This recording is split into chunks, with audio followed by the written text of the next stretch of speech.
I believe we have everybody back. And Pastor Hearns, if you're on the line, please raise your hand, or Steve or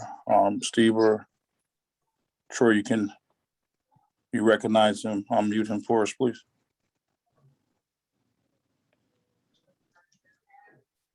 All right, Pastor, hold on one second. All right, good evening, everyone, and welcome to another meeting of the Inkster City Council. The time is now 7:27 p.m. The date is September the 7th, 2021. Before we get off into the Pledge of Allegiance, we will have prayer brought to us by Pastor Hearns, and then we'll have pledges of allegiance. So if we can all rise, please. And Pastor, you can begin. All right. Let us bow before the Lord. Father, we come to you today acknowledging that you are God and you are God all alone. For the earth is the Lord's and the fullness thereof, and they that dwell therein. Lord, we give you thanks for our lives, for our health and our strength. We thank you even for the space that we occupy on your green earth. We now beseech your blessings upon this governing body, that you will endow them with the necessary wisdom and knowledge to govern this city in a manner that will be beneficial to every citizen of this fair city. We ask for your grace and your mercy to be upon all of those occupying positions of authority within the confines of this city's borders. We pray for their protection. We pray, Lord God, that you will endow each and every one of them with every tool that they need to carry out the tasks that are before them, that are for the benefit of all of your creations that dwell in this fair city that we call Inkster. It's in Jesus' precious name that we pray. Let us all say amen. Amen. Amen. Thank you, Pastor Hearns. A pledge of allegiance, please, Troy.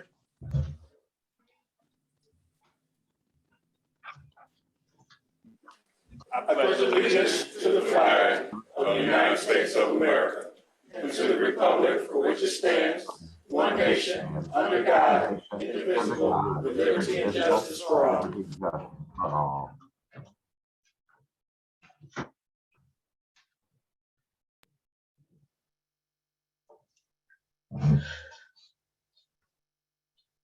All right, then let's just go and I heard some folks peeping in already. We normally have it pre-recorded, but let's just go on and cite it together. I pledge allegiance to the flag of the United States of America and to the republic for which it stands, one one nation, nation, under God, indivisible, with liberty and justice for all. Thank you. Roll call, please, City Clerk. Councilmember Williams. Here at my home, County of Wayne, the City of Inkster. Councilmember Washington is absent tonight. Councilmember Watley. Yes, appearing remotely from my home in Inkster, Michigan, County of Wayne. Thank you. Councilmember Chisholm. Present, reporting virtually from my home in Inkster, Michigan, County of Wayne. Thank you. Councilmember Shaw. I'm here in the City of Inkster. Mayor Pro Tem Howard. Here, virtually from my home in the City of Inkster. And Mayor Wimberly. Present here at City Hall. All right, going right into approval of the agenda with the added item for presentations from Mr. Long from our insurance group will be giving us a presentation. Also, if it pleases this body, I would like to have Mr. Bivens, give Mr. Bivens a few minutes to speak on the water issue that has been going on within the community and our progress and where we're at with that. Support. Been moved and properly supported. Any other discussion? Yes, may I, Mr. Chair, we also wanted to amend item 9C from $1 to $750. Correct. If we can do that also, and then also to add the other item out of closed session to a vote. to G. So we'll add item G to the agenda, please. So moved. Support. It's been moved and properly supported. Any other discussion? Hearing none, roll call, please. Councilmember Watley, Oh, yes.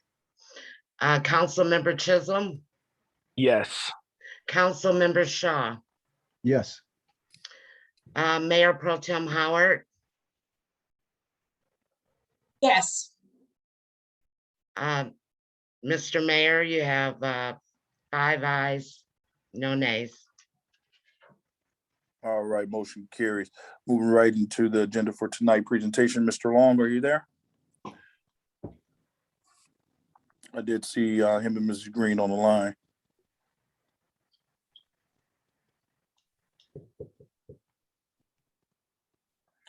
And you can raise your hand just to be recognized and we'll unmute you.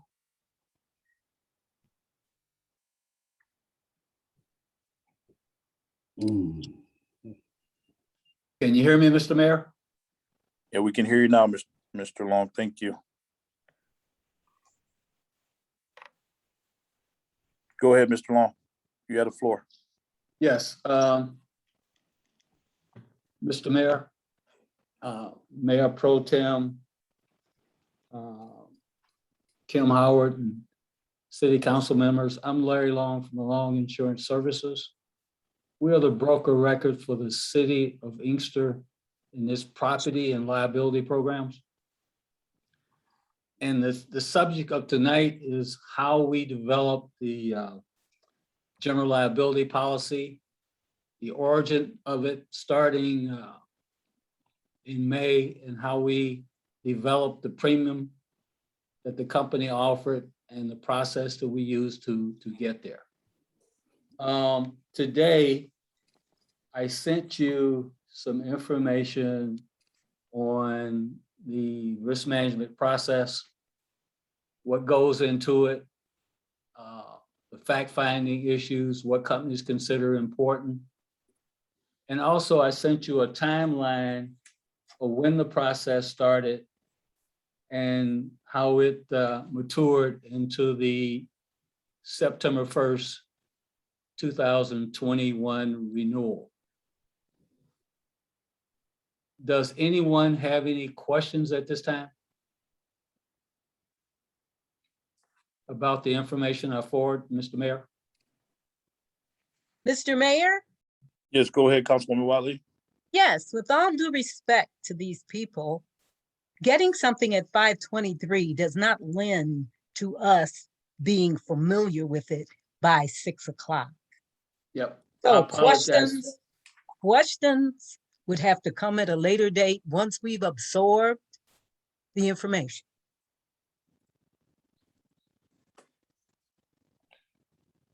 Go ahead, Mr. Long. Yes. The information I sent, which I apologize for not getting it to you earlier, begins with the process that we started working on the renewal back in May. My associate, Mary Greenhill, met with Fannie Craft on the 28th of May to familiarize her with the programs that we had in place and what we needed at renewal. Now, keep in mind, prior to May, we had extensive meetings with the former treasurer, Vijay Paravananor, in his office, and also, Mr. Mayor, because of your concerns with the premium that was paid last year, and also getting the various departments involved in the loss control features that Trident offered. We had a Zoom meeting on January 21st with VJ, and you participated in that with your associate, Rhonda. I don't have her last name here. So anyway, officially we met with Fannie, Mary met with her to give her all the information that we needed to begin the process. So as a rule, we began to work on a renewal about 90 days before. So this puts us right in the timeline of a September 1st renewal to start working on it in late May, early June, which we did. So during the process of getting information and being directed to the person that would be handling the renewal data, that was previously provided by Mr. Darren Carrington in previous years, we started on June 23rd by meeting with Mr. Bibbins at his office to start the process, because he was one of the reference points that Mr. Carrington had provided us, and made him a part of the fact-finding information that we needed to offer a renewal quote. So we contacted Mr. Bibbins on June 23rd in his office, and after about 30 minutes, Mr. Bibbins received a call telling us that the meeting would be discontinued and that we should meet with Mr. Darrell Green, the new acting financial person, and the HR person, Pamela Crawford, which we did. We left the DPW headquarters with Mr. Bibbins, and we drove over to City Hall and met again with Mr. Green and Mrs. Crawford, and went over with them with some generic information, gave them ideas of what we needed, who we needed it from. And from that meeting, we set up a July meeting with Mr. Green and Pamela Crawford. Now, also during the same time period, we received a notice from Trident, the current insurance carrier that had been on the risk for 2 years, that they were no longer writing liability for municipal risks that had high retentions. And high retentions, for example, for the city of Inkster, is a $2 million retention. Some people use the term deductible. So they were getting out of the business. Soon after that, in early June, a week or two after that, we found out that Trident sent a non-renewal letter to the city, a certified copy of that, and we received notice that the city had received it.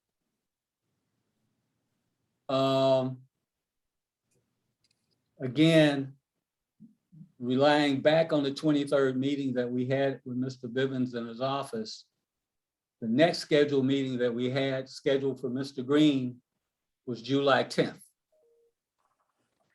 At that time, we gave him the renewal information that was available to him from last year, as well as the current applications that we need to process the renewal. Also, at that meeting, it's very important that if you want to, if there's any one item that underwriters look at to determine whether they will insure risks or whether they will offer a premium quotation for their consideration, is there's 3 items. Item number 1 is previous loss history. Item number 2 is previous loss history. Item number 3 is previous loss history. So the most important thing that generates a company's interest is in your losses. So at that meeting, July 9th meeting with Mr. Green, we also directed him to contact the previous insurance companies that were on board prior to September 1st, 2019, when Long Insurance got involved with Trident Insurance Company as your broker record. And also not only the previous insurance companies, because of, in addition to the previous insurance companies, we requested a loss run from Gallagher. Gallagher is the TPA for the city of Inkster that investigates and offer an opinion on claims that fall within the $2 million deductible. And so it's important that they have current losses that are on reserve, that they've set reserve, that potential has some liability to the city of Inkster. And the insurance companies, knowing that you use a TPA, requires an updated loss run from the TPA. From Sedgwick, I'm sorry, not Gallagher, Sedgwick Insurance Company. On August 3rd, Mr. Green sent emails and called Gallagher for copies of loss runs for the period prior to 2020. And we finally received them from two of the previous carriers that were on the list prior to 2019. To sort of bring everything in perspective, all the information we needed did not come to us until the middle of August.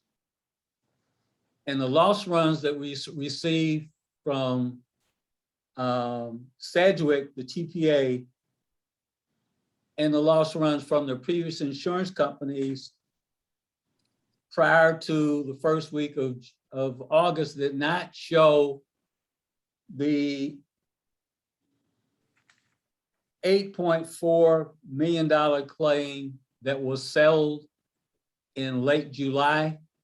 It did not show in the TPAs as far as the reserve amount that lists the potential liability for the city of Detroit, for the city of Inkster, nor did the claim that involved a gentleman a few years earlier for the $1.4 million police brutality suit with the city of Inkster. So these items were not made available until the middle of August for the large $6 million claim, $6.8 million claim. And that was gotten by Mr. Green when he contacted the insurance company direct. And he received that loss run from them. Quite naturally, we sent that to the insurance company along with the information that they dug up online. And as a result of that, again, all the insurance companies are driven by loss runs. Now, some insurance companies view this as because if it wasn't in the TPA's loss run, then maybe there are cases that may not appear that should be, that the city could be hiding from or not showing it. So I would like to think that that's not the case with the city of Inkster, because everything that we've asked from the mayor and his associates, Mr. Bivens, Mr. Green, et cetera, has gone over backwards to get that information. So as a result of that loss, that huge loss, and if you take the loss itself, which the city is responsible for the first $2 million because it falls under the excess layer. So the city is responsible for $2 million, and the insurance company paid the excess layer of $4.8 million. Now, if you take the expiring premium from last year through Trident, the premium was approximately $240,000. If you take $4.8 million as the cost of the limit that the excess carrier paid, you get approximately 20.127 years to make up that difference. So when an insurance company look at these losses, they look at see how these losses are trending. And as a result of that trending, 15 of the 16 insurance companies that we looked at declined to quote the city of Inkster at any cost for any conditions. And the only one that responded to that was the current carrier that we put the insurance with.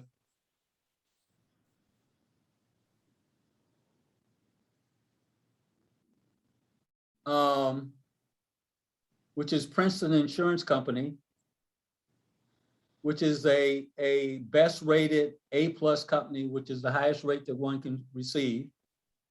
And the conditions that they offered was not the $6 million that was the expired excess limit over the $2 million retention, was they offered a $5 million limit, and the premium jumped from $238,000 to $709,000. Now we received this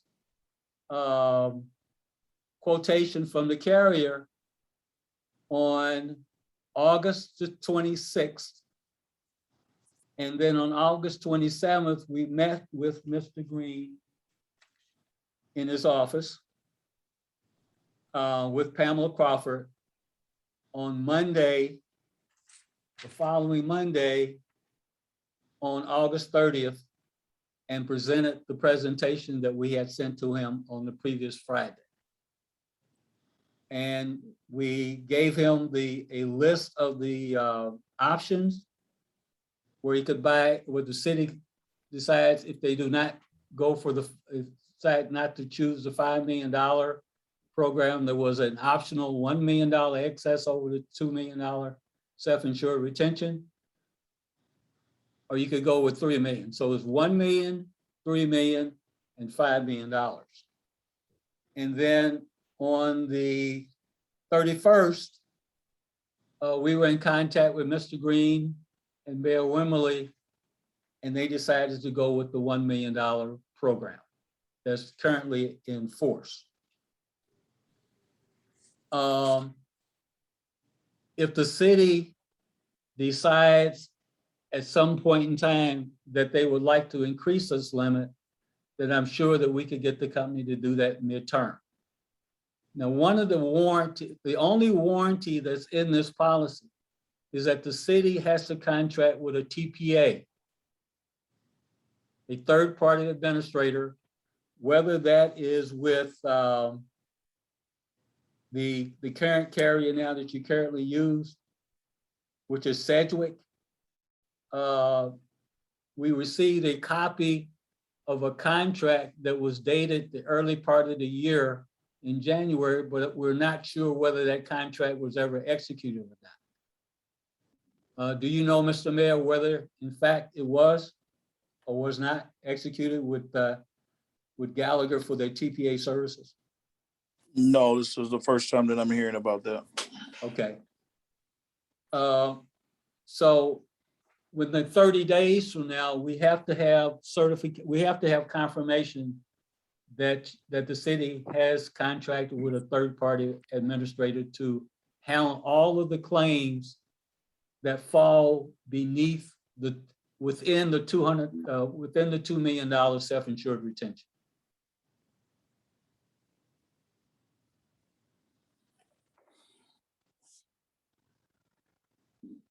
Okay, Ms. Long, who was our third-party administrator before? It's always, in our recollection, it's always been Gallagher, Mr. Mayor. I'm Okay, sorry, so it's been Sedgwick. But why wouldn't we continue on with them?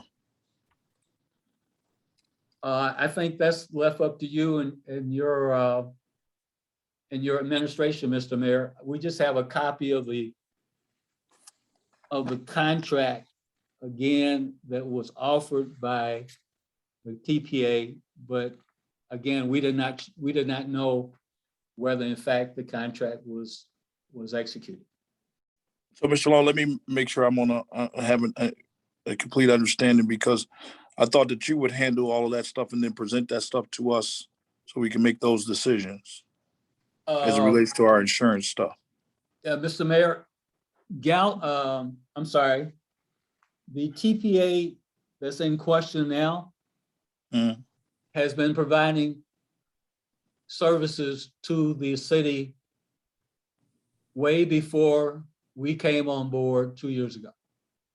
Okay. So that's not part of the program that we suggested you maintain, nor do we offer any other TPA contractors for you to consider. Okay. It was our understanding that that the current TPA was under contract, and they were meeting with the city on a regular basis, at least annually. What we recommend going forward, Mr. Mayor, is that once you decide what TPA to use, is that you meet with them at least every 3 months to update any claims that may have happened or could possibly happen, and then have them offer their advice as to how you move forward. And they work very closely with your general counsel.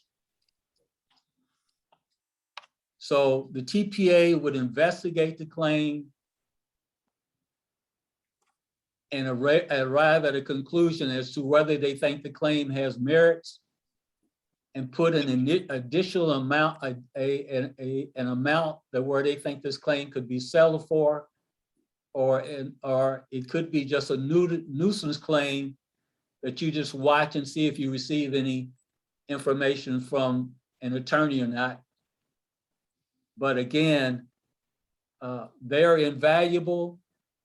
They work closely with again, the city's general counsel to move the process forward, and the insurance companies depend upon them to provide them with updates that could possibly impact their excess layer. Okay. Now you gave us a couple of options, and you said that again that me and the treasurer basically said go with the $1 million policy, but you did speak with our attorney. So I want to make Yes. sure you don't leave that part of it out. Yes, I did as it speak with relates Mr. to- Jones the following morning, Uh, and he confirmed with me to go with the program, and which I shared with you and Mr. Greed in a follow-up email. and now you said as it relates to the 5 million in coverage, we would have went from 200,000 to 700,000, which would have been another 500,000 from the general fund. What does this policy cost us now that we're in currently? Yeah, the program that we bound, that's in effect effective September 1st, is $357,956.25. You said $367 Yes, or I'm sorry, $357,000. $357,956.25. Okay, that's thousands though. Yes, it is. Yeah, you said dollars. So I just want to make sure that we're clear on that. So moving from a policy that was costing us 200 and what before? It was approximately costing you $238,000. So this policy is going to cost us about 130-something thousand more. $100,000 more, but more importantly, the limit has been reduced from $6 million that you had in the previous 3 or 4 years until it reduced into $1 million. And that's because of the lawsuit that we just settled for, the 6.8 million. Yes, that's the primary reason, yes. Also, Mr. Mayor, most entities that have large retentions like $2 million, $1 million, some large corporations have them as high as 20, 30, $40 million. Generally, there is a fund, what they call a loss fund or risk management fund, to finance those losses if they occur. So with the city of Inkster, I'm not aware of a loss fund to pay future claims. With the large program that a claim that settled in July for over $6 million, it appears that the city's responsibility for the first $2 million was not paid out of a specific loss fund, but out of general revenue. Is that true? David, can you speak to that, please?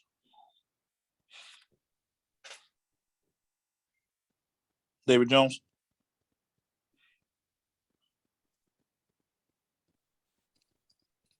Yes, good evening. It wasn't out of general revenue because we didn't have general revenue. As the council in this body knows, it was pursuant to a tax levy over 3 tax periods where we got the plaintiff's attorney to agree to take the payments over 3 tax periods. Okay. And what's this case, David, just for the general public? Can you say This that? this is the case with the estate of Adrena Crowder, where it was a high-speed chase and former police officer Moore was traveling at an excessive rate of speed and T-boned a 40-year-old lady and her 10-year-old son. They both died instantly on the scene. Okay. All right, Mr. Long. Did you have anything else to add before we open it up for questions? So I think that buying the $1 million of insurance, I know you would like to buy more. Going forward, insurance companies like to insure preferred risks that have insurance, as opposed to, say, municipalities who don't have insurance that wish to buy some insurance at some future date. So hopefully next year and the year after, so the claim that occurred in the year 2019 that was manifested and settled in July of 2021, in 2 years, that claim will not be relevant to the risk, to the underwriters, because it would have been 5 years. So I'm recommending, I recommended again that the Inkster buy the $1 million of coverage, which you did, but also it's important that the city of Inkster use all of the loss control online services that are available as an insured of Munich Re without any additional cost. It could have something to do with, as could be with the facilities manager. It has to do something with arresting procedures. It also has to do with how you report claims. So all these services are available, and if your department heads use them, then this is information that insurance companies, involvement that insurance companies like, that you're using all these services as made available to you. So when it's time to renew, to look at your renewal program, then they see this as a very positive move. So one of your concerns that you were voiced in January of this year, Mr. Mayor, was that we take advantage of these services. Is that true? Correct. Okay, and you designated some individuals to spearhead that, but it didn't materialize the way you wanted to do, because when you identify a person, then a few months later, 2 months later, that person is no longer there. So hopefully that environment doesn't exist anymore, that we can start from day one working through Mr. Green to have the city, have the department heads get involved in these online training facilities that basically employ all the best practices that these department personnel should be doing now. And if they're not doing, then it's even more important, because everything in a claim situation, and we're in Wayne County, 5 years ago, the most litigious county in the United States.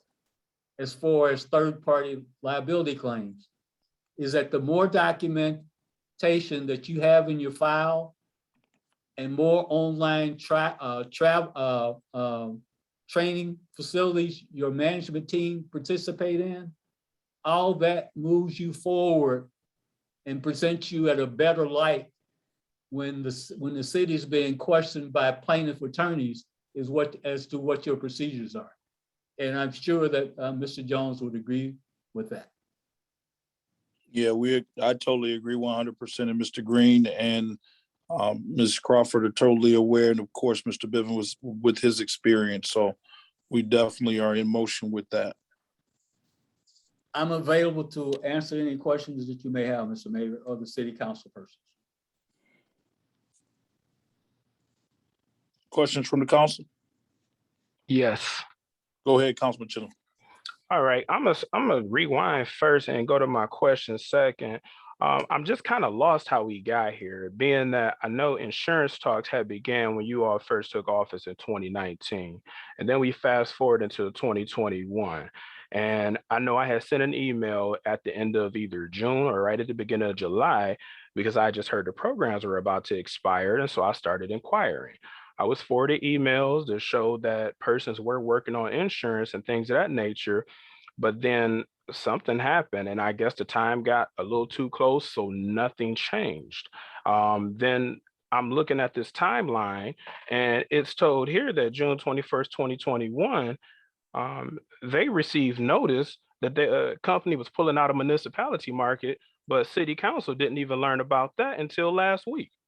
And that's when the emergency actions were taken to invoke a new policy because cities can't go without coverage. And then also looking at just insurance in general, and correct me if I'm wrong, I know normally when you get insurance, it's say, for instance, if you get commercial insurance for cars or personal insurance for cars, they want at least 6 months of past history or something like that to know that you had coverage before they insure you with a decent quote or they insure you with some high rate. But looking here, if the process had just started for the renewal application in May, that gave you June, July, August. That's only 3 months. So I understand why carriers wouldn't have quoted anything because that wasn't enough information for them to go, based off of. Now, my questions are as follows. What plans are in place to mitigate claims from happening? I think from claims from happening,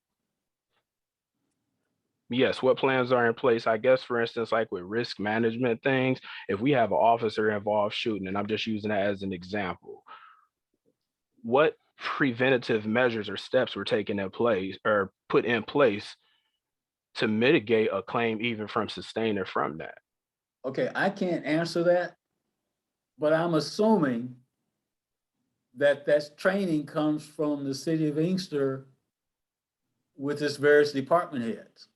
What about with driving then? Because the reason I asked driving, when I was at AT&T, you did yearly driving with your managers or whomever the superior would be. And that was a risk management option to mitigate a motor vehicle accident from occurring. Right. Well, what we offered, Councilman Chisholm, was that through Trident Insurance Company, the former carrier through from the last 2 years, there was online training that also dealt with high-speed chases, et cetera, the do's and don'ts. That's from our side. So, but I'm sure there's state requirements for the city of Inkster that drivers have to meet certain criteria. That's not the insurance company's responsibility. I'm not passing it on. I'm saying the insurance company assumes that when they write you, that all these mechanisms are in place. And we assume that they are in place. Okay. Right. For instance, Steve, at DPW, you have to maintain a CDL and go through the state, of course, to, take any test that you would need. And, of course, DOT does random drug testing and things of that nature. So it's depending on what it is or what's your function within, the organization. Like the police, of course they have their training and tactical training and driving and things of that nature. So I think to answer your question, I think Mr. Long pretty much said it as it relates to taking advantage of the actual components that they offer to make sure that each department head, along with their staff, are taking these different online courses or things of that nature to be able to, when an insurance company comes in to rate us, we can say that we're trying to mitigate risks, and this is what we've done to do that. So taking advantage of his program. Also, Mr. Mayor, if you look at the application, especially an application that deals with municipalities, is that on that application, there's questions in there as to the programs that you have in place that the insurance companies require you to have. So on the applications, there's questions about police training, pursuits, firemen, etc., MVRs for drivers. That's all in the application. And I think what Mr. Councilman Chisholm is saying, we have programs available, councilperson, that would help the city of Inkster. Meaning that if you take this online training, it only reinforces what you currently have. So this is almost like a refresher course that deals with best practices as it relates to arrests, police chases, facilities management, MVRs, etc., imprisonments. So the programs are there. And again, it's there to support the city of Inkster. It's not there to make policies for the city of Inkster because the insurance companies feel or think that as a municipality, all of your employees have the proper training. And I think that's the right assumption. Now, if you're telling us otherwise, then this online training portal is definitely most beneficial to the city and its employees. But I don't think that's the point that city is in now. All right. How much does this online training portion cost us? It's free, sir. Oh, it's free. All right. I honestly think to the mayor and to this body that we should have some type of mandatory requirement with physical with persons who operate a motor vehicle, whether they have a CDL or not. And it's called defensive driving. And that's when the manager gets in the vehicle with the person who operates a city vehicle and observes their practices and marks them down or encourages better behavior by the way that they're driving. Because I've driven behind not necessarily our city employees before, but other employees. And you can watch them and realize that they're occupied or preoccupied in the vehicle and things of that nature. And it just really, when you do that yearly, it really increases and keeps them a little bit more alert when it comes down to, quite frankly, tearing up our vehicles in uncalled for situations, whether they were going 95 miles an hour or 5 miles an hour, because it always ends up as a liability issue for us, and the taxpayers, which are us as well, end up on the short end of the stick. I'm still at a loss as to how the notice came in June that they were getting out of the municipality market. We weren't alerted until September, which was last week. And then we're asked to vote on this stuff and just be like, it's okay. And another thing with this increase of 100, it's actually like a difference from the $268,000 to $357,000. It's a difference of $119,000. And I know when the budget amendment was voted on, and I did not agree with it, it was only like $100K left in the general fund. Is this going to bankrupt us? Daryl, can you answer that question, please? Mr. Green?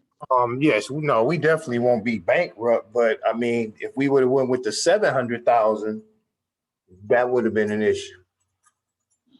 Okay, I just wanted to know because I was doing the math and I needed someone to correct me if I was particularly wrong, because I know we have different things that we can't control, like overtime and the attorney's bills from them working on a lot of different cases, and they go up and down. So this additional increase really frightened me. Now I know we need coverage and I'm not pushing back on it, but it's just a great concern that bothers me. I have nothing else, Mr. Mayor. I yield the floor. Okay, Councilman. And Councilman, just so you know that when you were talking just about the insurance thing that you had sent out from Matt and those guys, that's what Mr. Long does. So we knew that we wouldn't have time to do like comparables and put it out for quotes. So we will be doing that as we come along, just so we can, honor what you're trying to do. So they didn't have anything to do with what you're, that's what I'm trying to tell you. Okay, thank you. You're welcome. Mr. Mayor, just my comment. Go ahead, Mr. Long. Our company is here and willing and capable to be your strategic partner. And only thing we need is a designated individual, and I think that would be Mr. Green, to let us in the front door.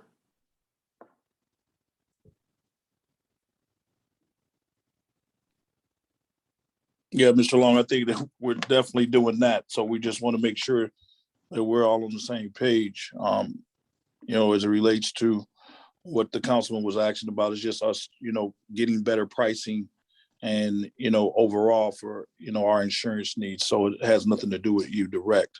So we will continue to work alongside you, of course. But let's get to any other questions that the council body may have. I'm kind of confused. Okay. Go ahead, Mr. Councilman Williams. The last policy that we had, it said we paid the first $2 million. Am I correct? Correct. Okay, and then they paid up to what, $6 million? $6 million, yes. Okay, then if there's any more than that, we've had to pay the difference? Yes. Okay, now how this other new insurance is gonna work? It doesn't seem. No, I mean, the reality is that you'll still have a $2 million deductible, but you only have $1 million in excess coverage because of our risk here in the city of Inkster, with us just settling the issue with the car incident for the $6.8 million. Okay, so no one would insure us. Okay, so in other words, right now, if the accident happened down there and we at fault, okay, we pay the first $2 million. Yes. And then the insurance company only pay $1 million. Correct. And then we had to pay the balance. Whatever's left. Yes.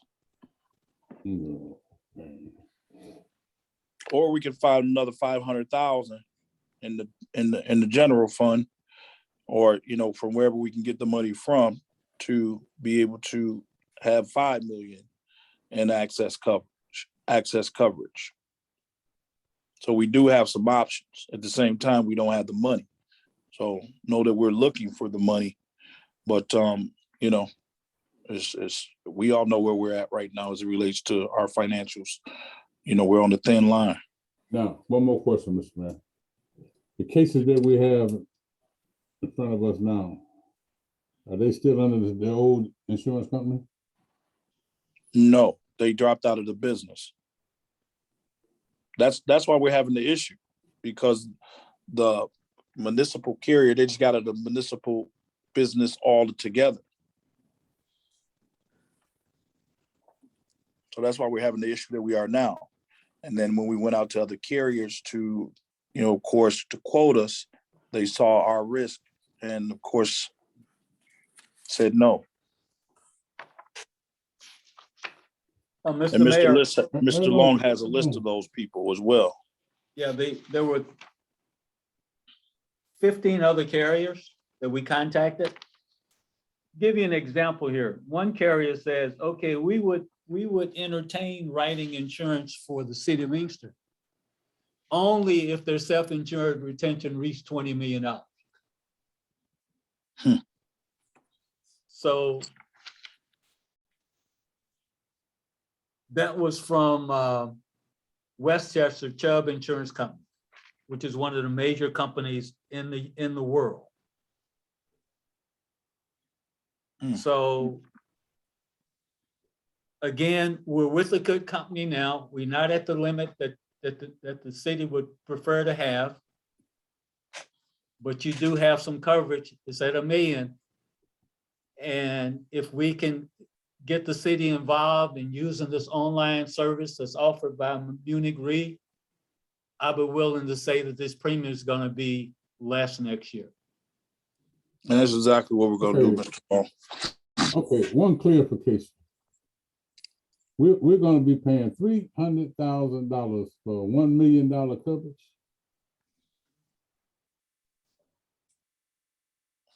It's basically what it's saying. Basically, that's basically stupid. Yeah. You're going to pay $300,000 for $1 million coverage. Just in case something happens. So I totally get that.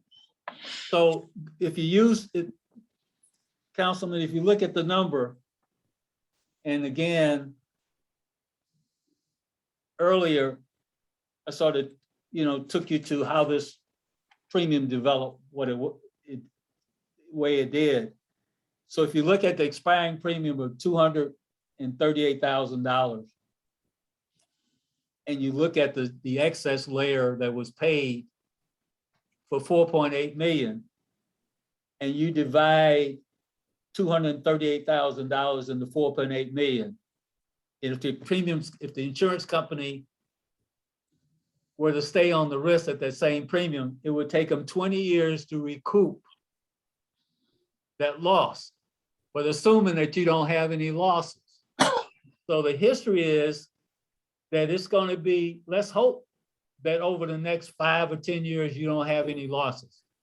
And if you have losses, they're only nuisance losses that really doesn't have any legs to travel very far on. But the history is that you do have losses. Municipalities have losses. And we can build up on this 1 million. And I would say that, again, I don't want to sound like an old record, but the city has in its power to use all these services available, online services available, to get all your department heads trained properly into into utilizing best practices. Then there's no reason why this premium shouldn't go down next year. And maybe we can get the same premium, but the excess layer would not be 1 million, maybe it'd be 2 million. It could be 3 million. But we have to have a buy-in from Mr. Mayor, and the mayor is giving us all indications that he wants to move this process forward. And we're here to make sure that happens. We just need the person that's going to centralize all our efforts to help us do that. Yep. We're definitely going to get that going. Chair, I Okay. have, if Mr. Go ahead. Williams Go is- ahead, Mayor Pro Tem. Okay, hi, Mr. Long. Going back, looking at your notes, it seemed like there was a gap somewhere that communication stopped. But had this went a different way, first of all, was our insurance, did our insurance lapse? No, It did not lapse. Okay. no, there's no lapse in coverage. Okay. So, if we had did it a different way, the outcome would have been different?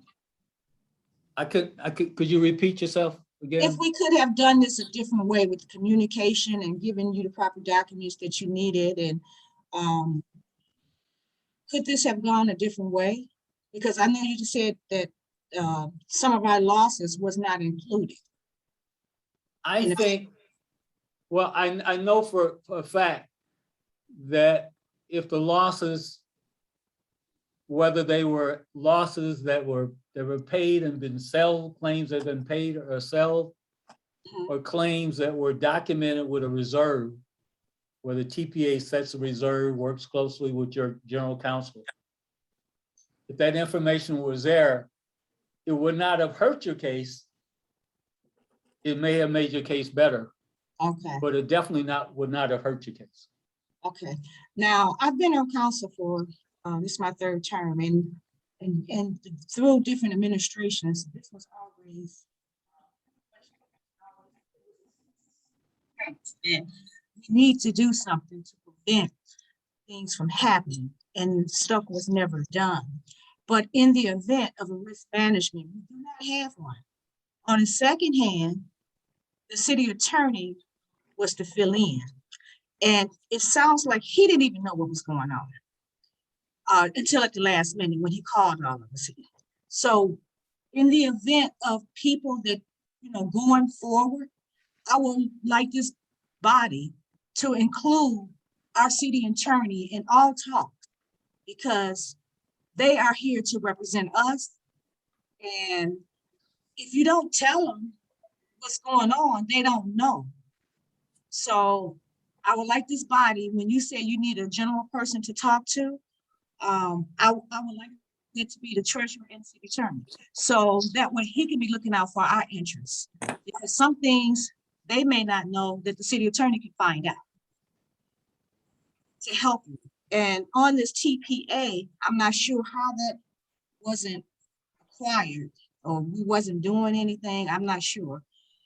Those are the questions that our city attorney can answer. But he has to be involved, and it sounds like he wasn't. So I am asking my colleagues to formally put him in place with the city treasurer on any matters that has to change dollar amount. He should be privy to that because, like I said, he works for the city of Inkster, and he has, and the company and they have a best interest out for the city. So that's all I have to say, Mr. Mayor. Yeah, I agree with you 100%.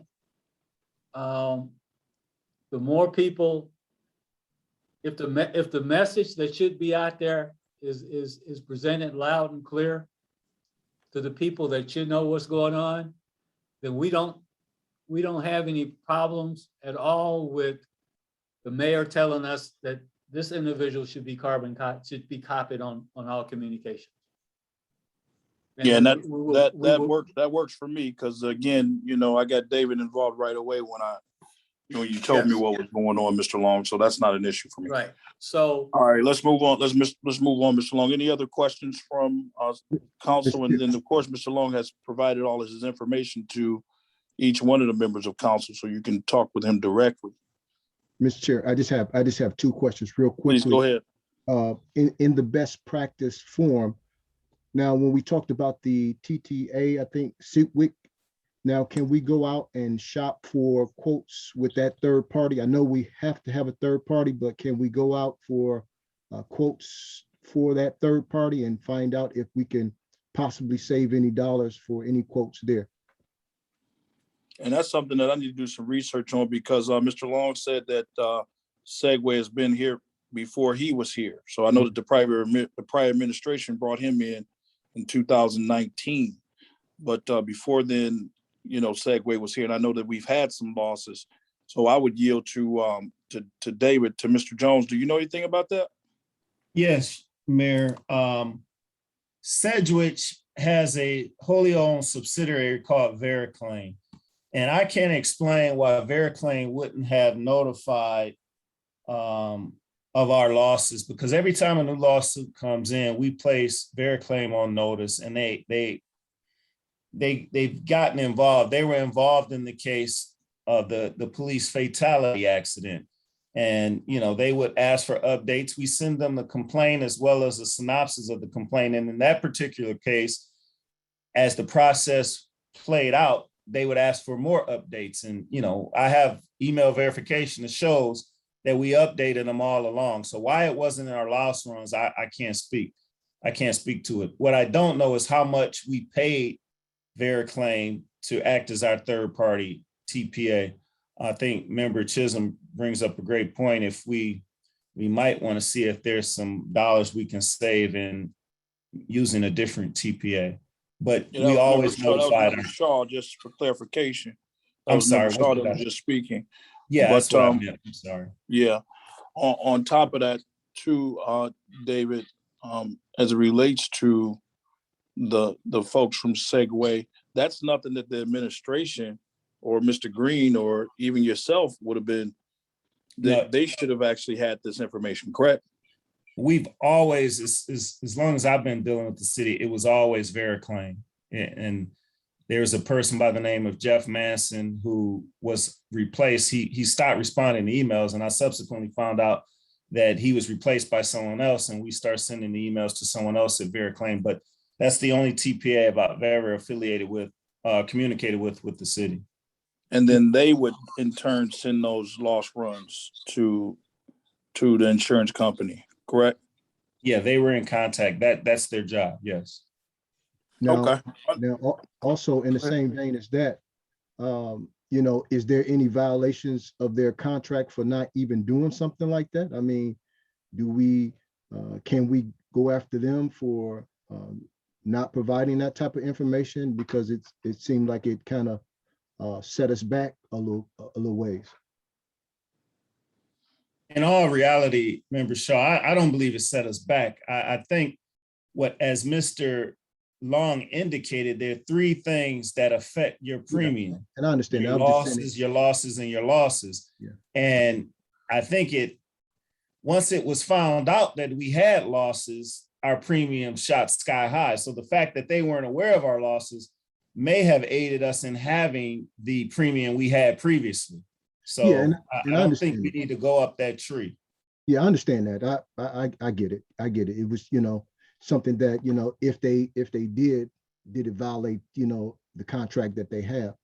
And then, you know, the other concern that, excuse me, the other concern that I have, Mr. Chair, is, you know, when administrations, you know, do, you know, move, you know, yearly, or I mean, every cycle of elections, you know, how are we going to make sure that whoever's in the seats will have a solid foundation so that, you know, they will understand these are things that, you know, they need to understand that's very important to ensuring the city, because the mantle has to be passed to, you know, the next generation of leaders that in the city that comes up. So that's my concern, is that, you know, making sure, and I know and understand that, you know, different personalities, you know, they, you know, bump heads and whatnot.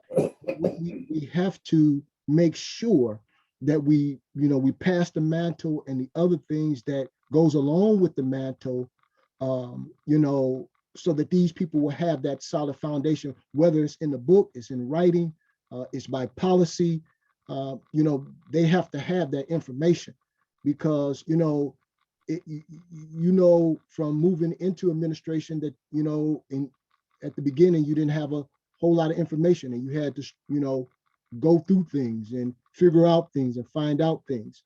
So, you know, how are we going to make sure that happens? Yeah, well, one thing that we're doing is just making sure that we're, you know, making sure we, number one, write down the information and have it in a centralized location, for everyone to be able to get to and to have that information. Then having key individuals. We know that we wear a lot of hats in the administration, you know, at the same time, you know, making sure that folks are trained properly in the administration, because these are professional people that we've hired to be able to, you know, make sure that information is transferred properly. So, you know, making sure that we had those folks, they had that information, and then, you know, it's just not left with just one person to do. You know, that's one of the things that, you know, coming into, you know, the seat, that was one of the biggest things for me, is that, you know, the institutional knowledge that left with, you know, the professionals that were here, and making sure that we had understanding, but nothing was written down or in a place that things were documented accordingly. So we're making sure that we do that to the best of our ability. And then, of course, like you said, you know, I don't think it should have anything to do with personalities. Ultimately, when you're talking about servicing the city and the people that elected you, you know, you should have some transfer of power. However, you know, we're just looking forward to making sure that we do the right things now, and then be able to, move the next administration forward, however that looks coming in the next 2 years from now. Mr. Mayor, I would like to make one comment. Go ahead, Mr. Long. It's important that when Mr. Jones get involved with the TPA, that he insists that there's other contact people with very claim that he can contact if the main lead person is not available. Exactly. It seems like there's a lot of people. I noticed that there was a lot of name changes. 1 month there's this guy here, next month, 6 months later, he's no longer there. So you should be able to have a team of people that you can contact in the absence of another person, just to make sure that when you need information, you can get it in a timely fashion. And I would just insist on Mr. Jones making that plain and clear to very claim. Totally agree. Mr. All right. Chair, one more thing. Go ahead, Councilman Shaw. One more thing.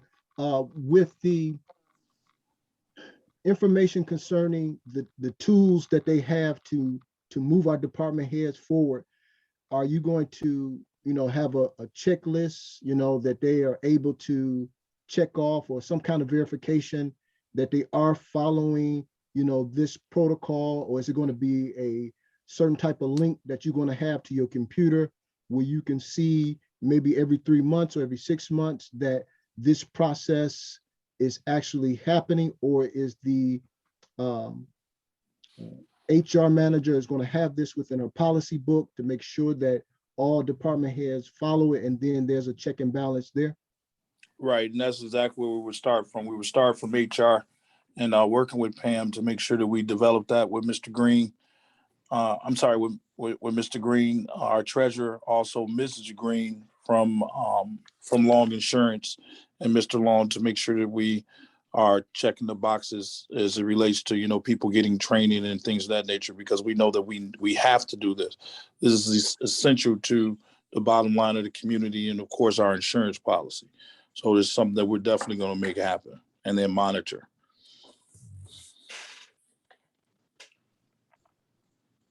Because we can't keep falling into this same vein, Mr. Chair. Are we gonna really, have a— Oh, I understand that. Okay. I definitely understand that. And Mr. Long, I think he said it right off when I came into the administration. That was one of the things that, I had mentioned to him in trying to get things done. But because we had transition and turnover, we weren't able to get stable. So now I believe that we're stable. We're on the right course. We had the right people in play to be able to help us achieve our goals with that. You have anything else, Councilman? Okay. Anyone else from council for Mr. Long while we have him on the line still? Okay, Mr. Long, thank you very much. We will be following up with you. Thank you, Mr. Mayor, and thank you, City Council members. Thank you very much. All right, Mr. Bivens, if you could please come on and give us an update on what's going on with our water, please.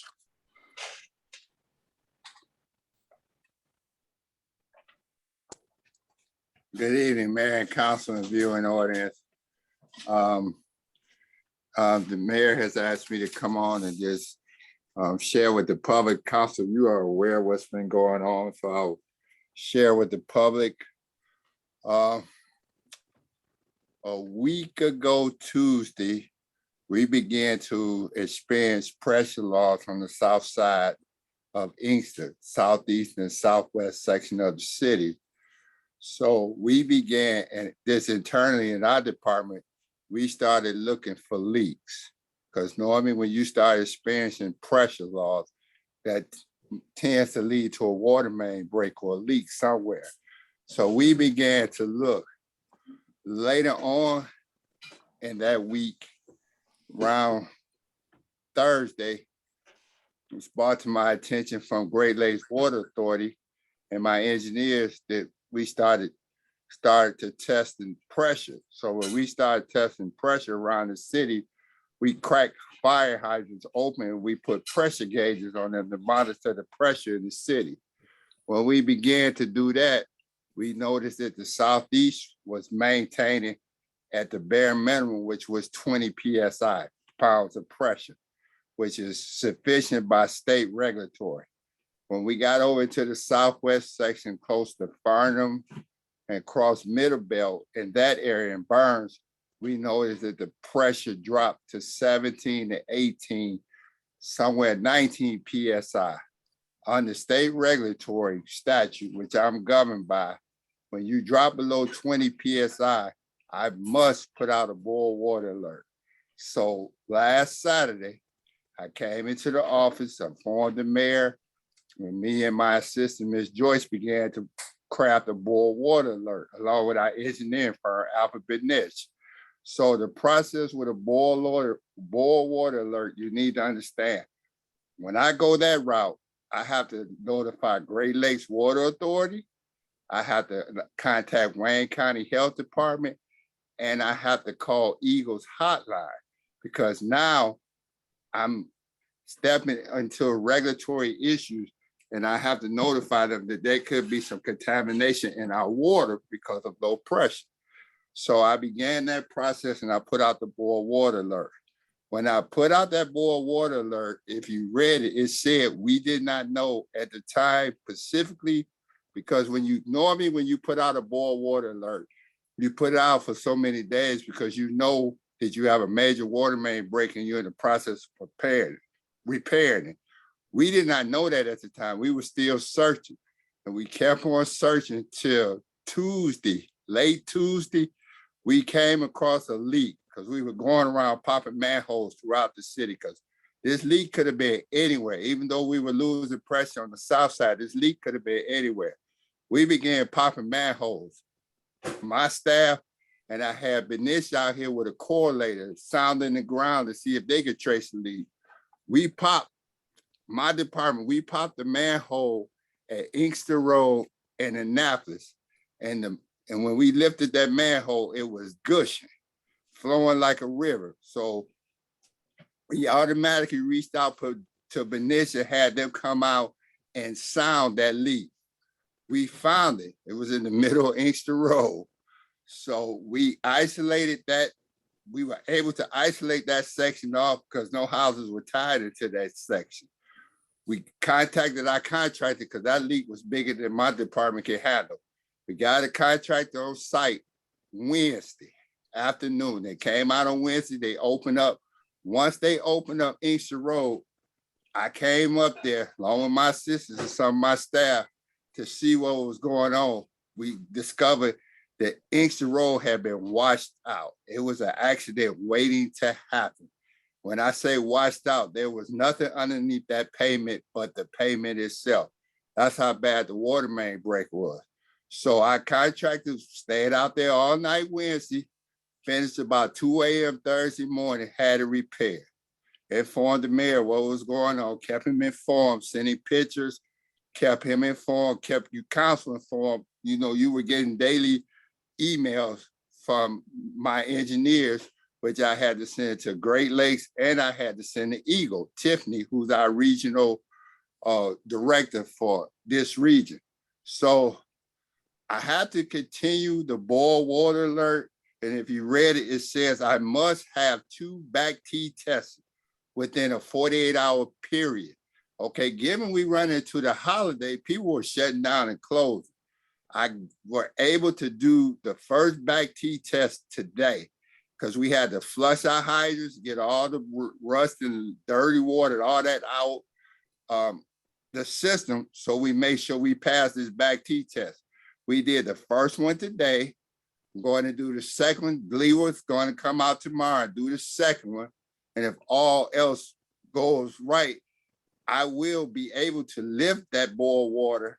If we pass all the significant tests, I will be able to lift that boil water alert sometime this week. But I don't want nobody to hold me because I got to make sure first that we meet the regulatory requirements per the state of Michigan. Always understand that anytime I'm dealing with the water, I have a regulatory agent that oversees everything I do, and I have to stay in constant contact with them.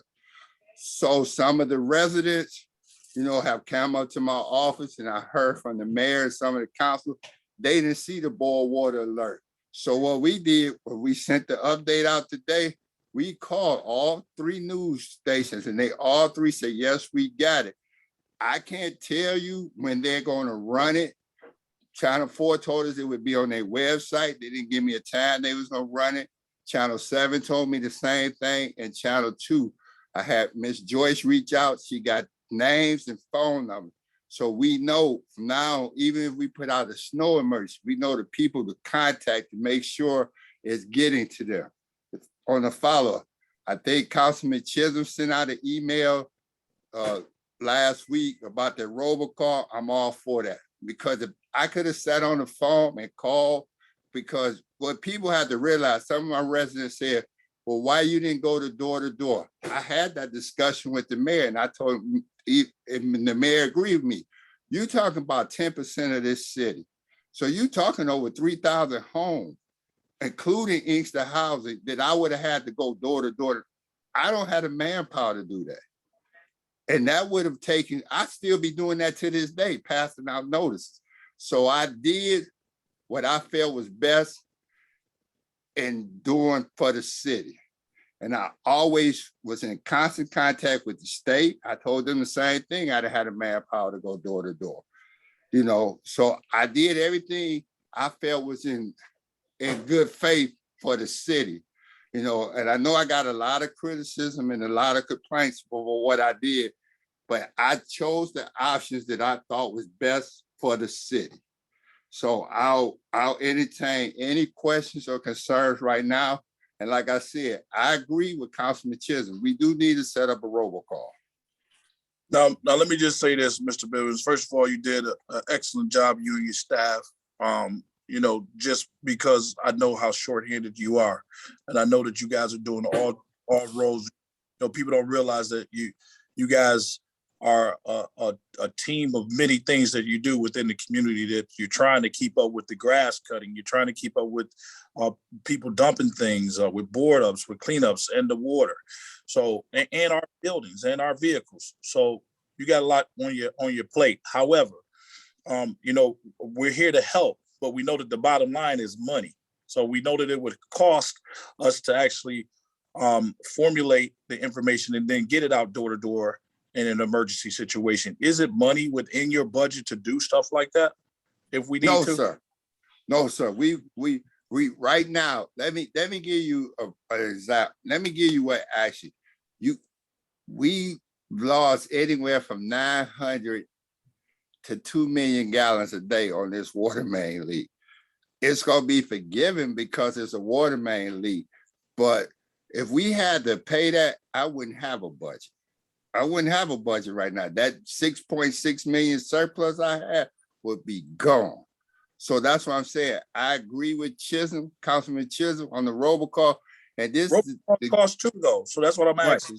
But I'm saying we need to really, we've always talked about that, but we never stepped and found out what the cost was going to be. And I would be willing to look into that, see how much it costs, and then it goes into the water rate, sir. It has to go into the water. Because let me further, hold on, Mr. Mayor, let me further exemplify what I'm saying. So after we did the break on Inkster Road in Annapolis, then we came back and we did a break on Spring Hill. Then we've done a break on Harrison. We just did a break on Oakland. We did a break on Parkwood. We did a break on Notre Dame.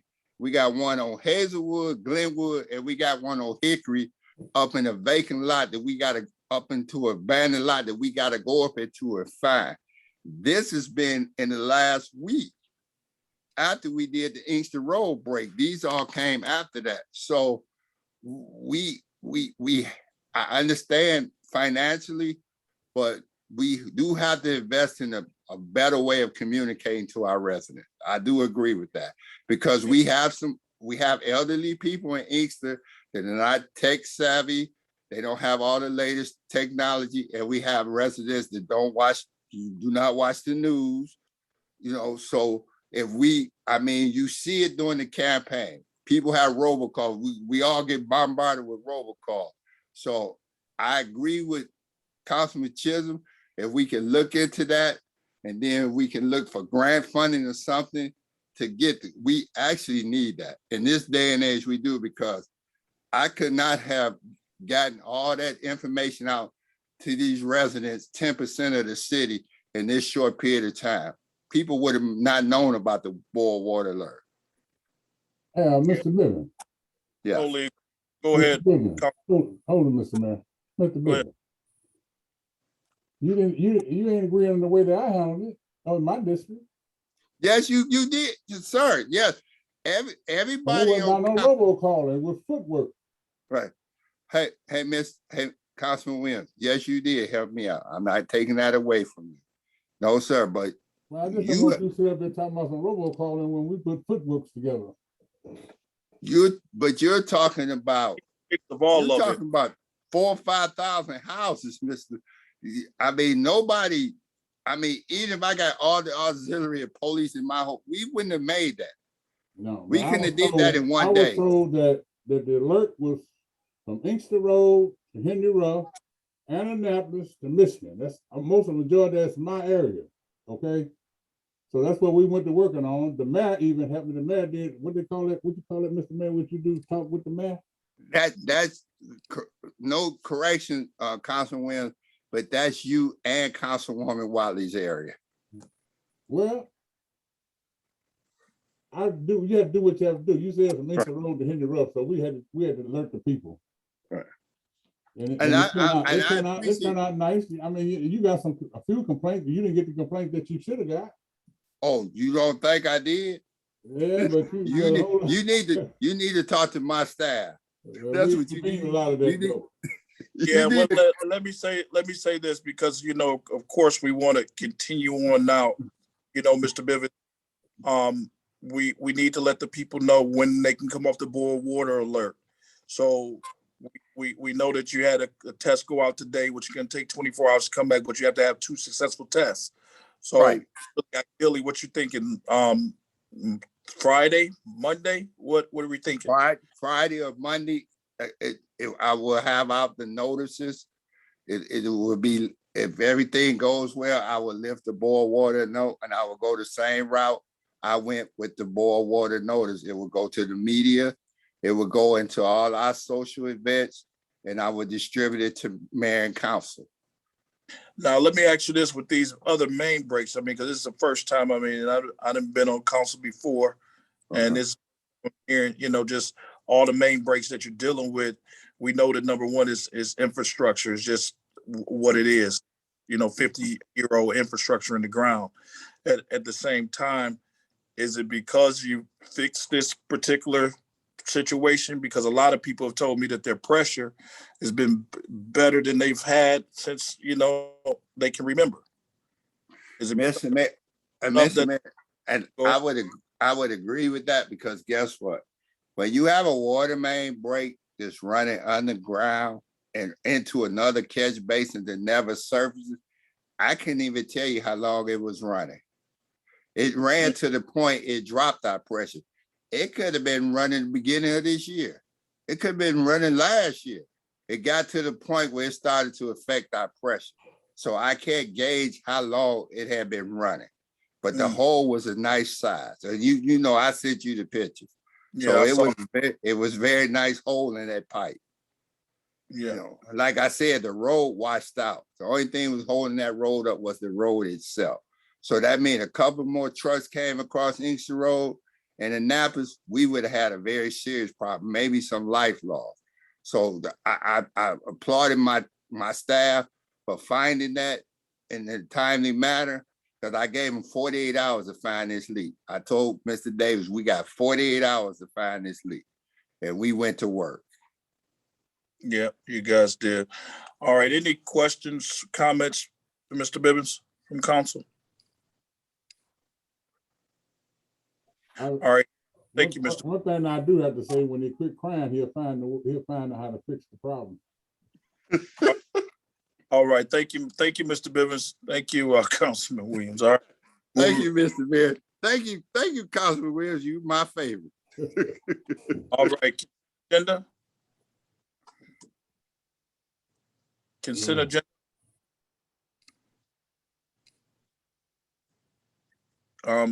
Consent agenda. So move, Mr. Chair. Is there support? Support. Been moved and properly supported. Roll call, please, City Clerk. Hey, Councilmember Chisholm, No. Councilmember Shaw, Yes. Mayor Pro Tem Howard, Yes. Councilmember Williams, Yeah. and Councilmember Watley. No. Mayor, you have 3 yeses and 2 nos. All right, motion carries. Moving into boards and commissions. Any members of council, boards and commissions?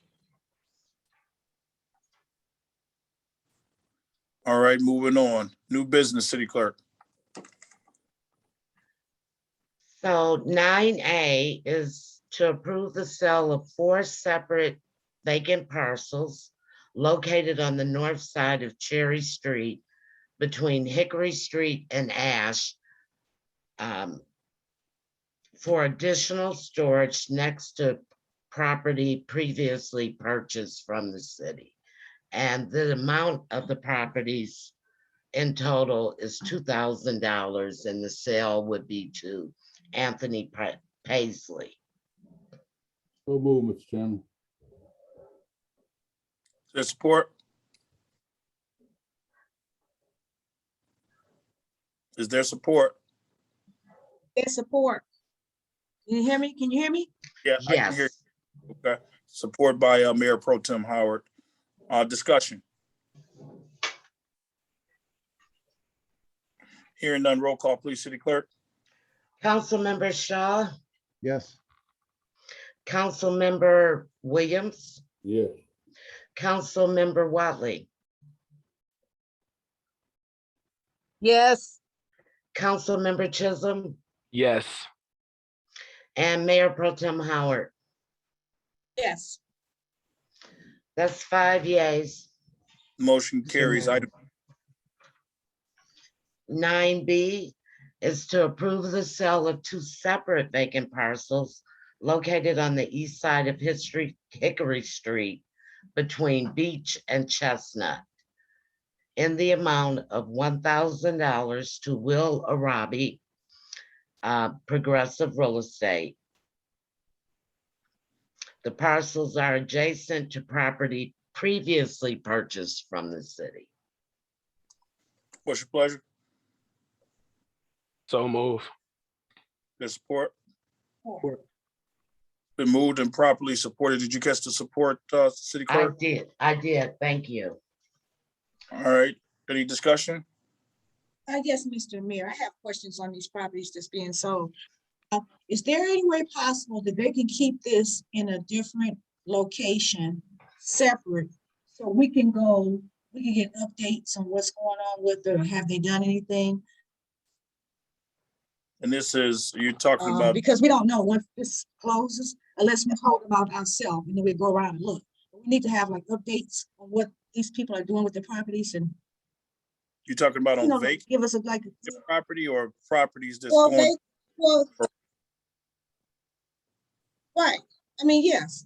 I mean, any property. I mean, if they get a property, you know, the sale of a house. I just want updates and find out what's going on with it. Okay, gotcha. You know, what happens, we lose it and then we come back, well, you know, this property been sold here and they haven't done this, but yeah, okay. Yeah, for certain. We are doing that, just so you know, Mayor Pro Tem, just because we want to keep up also with, you know, revenues as they come in for property sales. Because this is another line of revenues that, you know, number one, get them off our tax roll. Well, I mean, number one, I'm sorry, get money in our coffers. And number two, get them off our tax roll and then, you know, have other people that's responsible for them on the upkeeps. So we definitely are doing that. And then, you know, so it's 2 separate things. So you have just say vacant property sales, that we sell vacants, just monitoring that. And then of course, the NSP program and the developers with the NSP program. And this is one of the NSP property owners that's before us right now, Will Arabi. And he's picking up a piece of property next to one of the NSP properties that he has. So I will definitely make sure I'm on top of that and give you guys updates. Anything else? Hearing none, roll call, please, City Clerk. Yes. Councilmember Williams, Yes. Councilmember Watley, Yes. Councilmember Chisholm, Yes. Councilmember Shaw, Yes. Mayor Pro Tem Howard. Yes. That's 5 yeas. Motion Mr. carries. Mayor. All right, motion carries. Item C. Item C is an amended suggested resolution to approve the sale of 3 vacant parcels. The parcels are located on William Street between Lehigh and Pine. And the sale would be to Dream, Hope, and Believe, also known as Aaron Sims, for the amount of $750. What's your pleasure? So move, Mr. Chairman. Support. It's been moved and properly supported. Any discussion? Hearing none, roll call, please. Councilmember Watley, Yes. Councilmember Chisholm, Yes. Councilmember Shaw, Yes. Mayor Pro Tem Howard, Yes. Councilmember Williams. Yeah. That's 5 yeses, Mr. Mayor. All right, motion carries. Item D, please. Is to approve the sale of 3 separate vacant parcels located on Harrison and on the west side of Harrison Street between Beach and Carlisle Street, for additional land that is adjacent to the property previously purchased from the city of Inkster to Kamani Powell, also known as Key Management, for $1,500. So move, Mr. Chairman. Is support? Support. Moved and properly supported. Discussion? Hearing none, roll call, please, City Clerk. Councilmember Chisholm, Yes. Councilmember Shaw, Yes. Mayor Pro Tem Howard, Yes. Councilmember Williams, Yes. and Councilmember Watley. Yes. Mr. Mayor, that's 5 yeas. All right, motion carries. Item E, please.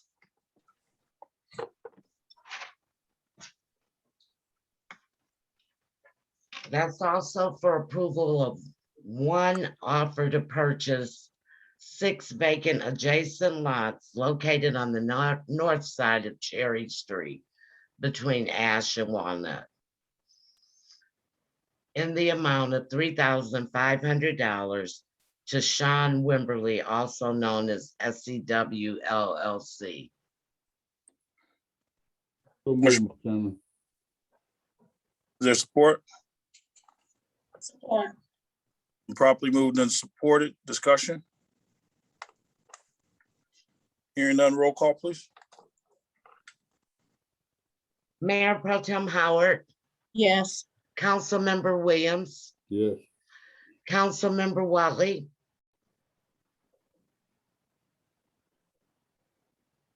Councilmember Yes. Watley, okay. Councilmember Chisholm, Yes. Councilmember Shaw, Yes. Mr. Mayor, that's 5 yeas. Motion carries. Item F, please. Approve the sale of 1 vacant parcel located on the north side of Annapolis between John Daly and Beach Daly Road. So move. There's support. Support. Been moved and properly supported. Discussion? Hearing none, roll call, please. Councilmember Williams, Yes. Councilmember Watley, Yes. Councilmember Chisholm, Yes. Councilmember Shaw, Yes. Mayor Pro Tem Howard. Yes. That would be 5 yeas, Mr. Mayor.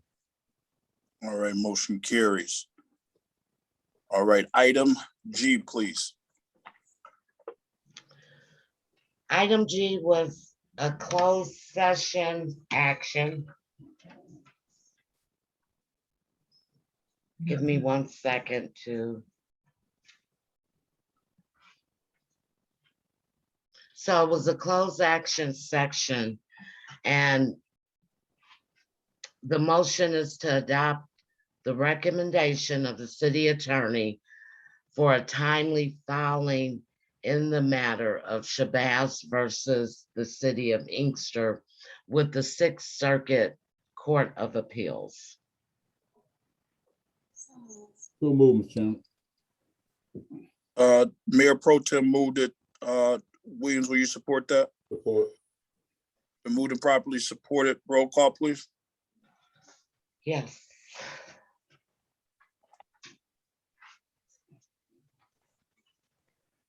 Okay. Councilmember Watley, Yes. Councilmember Chisholm, Yes. Councilmember Shaw,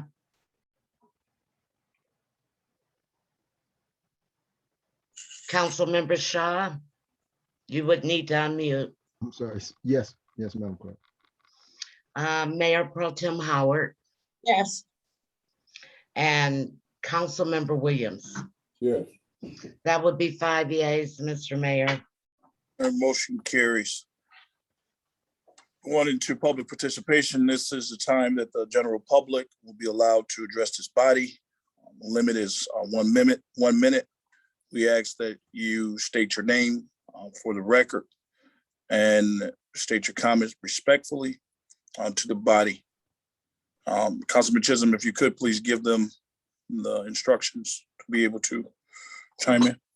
For those in the general public who have joined us by the Zoom application, please use the raised hand feature to raise your hand to be recognized. When you are recognized, please state your name for the record. For those who may have joined us by telephone, please use the *9 feature to raise your hand. And the same goes for you. Once you are recognized, you have 1 minute, and please state your name for the record. At this time, Mr. Mayor, you have 3 hands raised. All right, Gary Pfizer Jr., please recognize, chair recognize. Hi, yes, my name is Gary Pfizer. I want to let the public know I have called. All right, moving right along, Pastor Jean, please. Good evening, everyone. Just want to share information regarding Mother's Pantry. Tomorrow, we will be back open. We had a COVID scare on last Wednesday, so out of safety, we were closed, but we will be open tomorrow at 10. And also, we will have the health department over at the church doing COVID testing and the vaccinations again this week. So just want to make sure that Inkster gets the opportunity to come out and be served by Operation Refuge and Christ Temple City of Refuge. Thank you. Thank you, Pastor. Denise Champagne, please.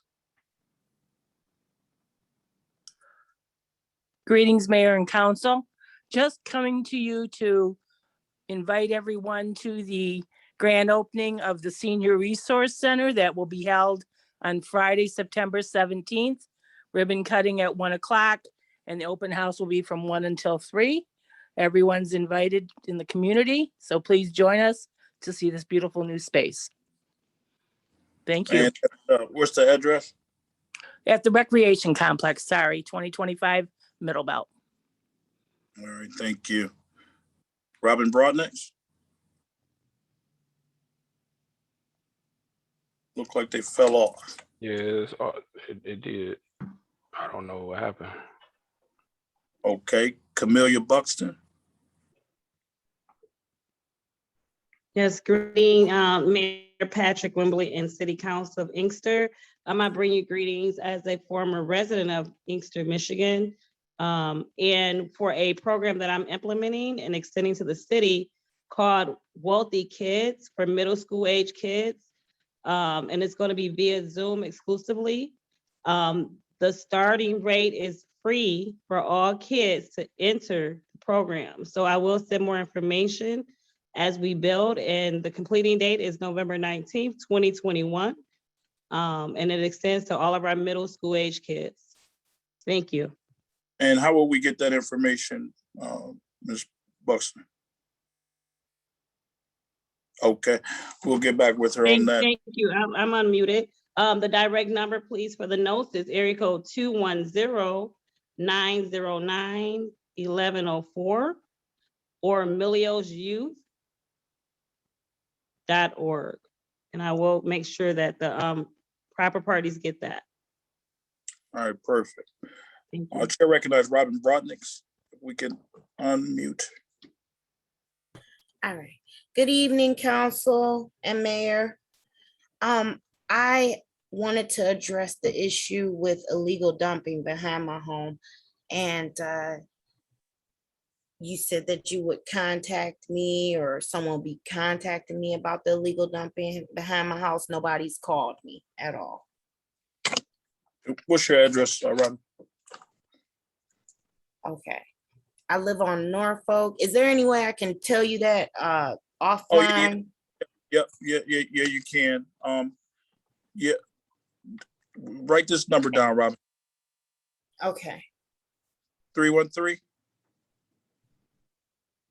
All right. 942 0078. Just text that information to me and we'll get somebody out there tomorrow to check it out. All right. Thank you. You're welcome. All right. Cheryl Hayes Bradford, please. Hello, Mayor. This is her husband, Juan. Hey. I want to first let each and every one of you know, Mayor Pro Tem, Council, our legal department, especially for what has been happening to our city and all cities. We've been pressured. However, we've come out of it, like what Jerome Bivens has been doing over at DPS. We thank him as citizens for being able to not only give themselves 24 hours to find a catastrophe, but to fix it. I'd like to say thank you.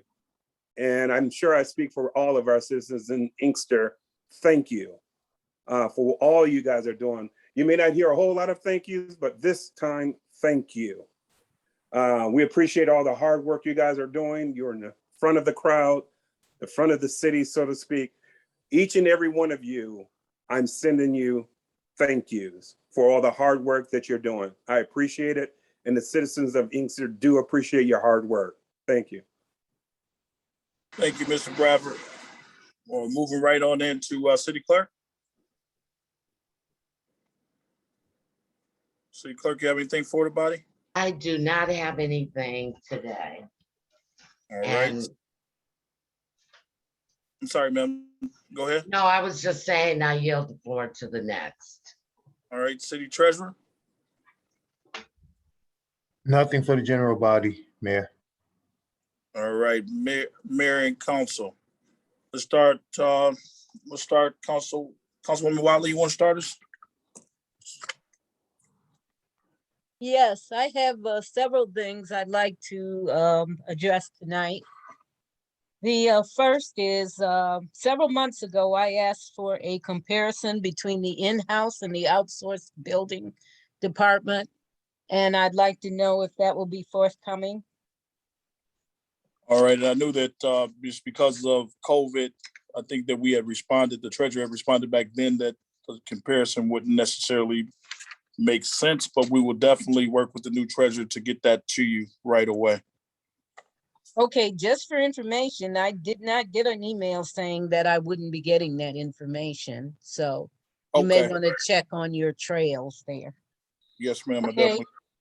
The second thing is I noticed in the payroll or in the July check register that there is amounts of $16,420 and $12,804 to Nerds Express.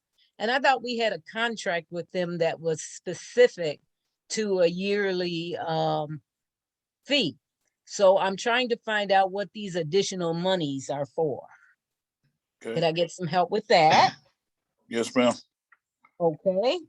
The question was asked through the treasurer, so I know that he's been on that trail, so we'll make sure that he follow back up with you, because I know that Nerds Express, of course, we have a bottom line for them to do just general stuff as IT people. And then on top of that, you know, like for instance, they had to do some work over at the PD, was additional to put in hard wires and things of that nature. But we would have normally have went out and outsourced with someone else to do that. So we'll make sure that we get that information to you. Just, you know, just kind of recalling what the answer was to that. So we'll get that to you. Okay. Also, I'm at the last council meeting, the Parks and Rec chairperson inquired about their budget.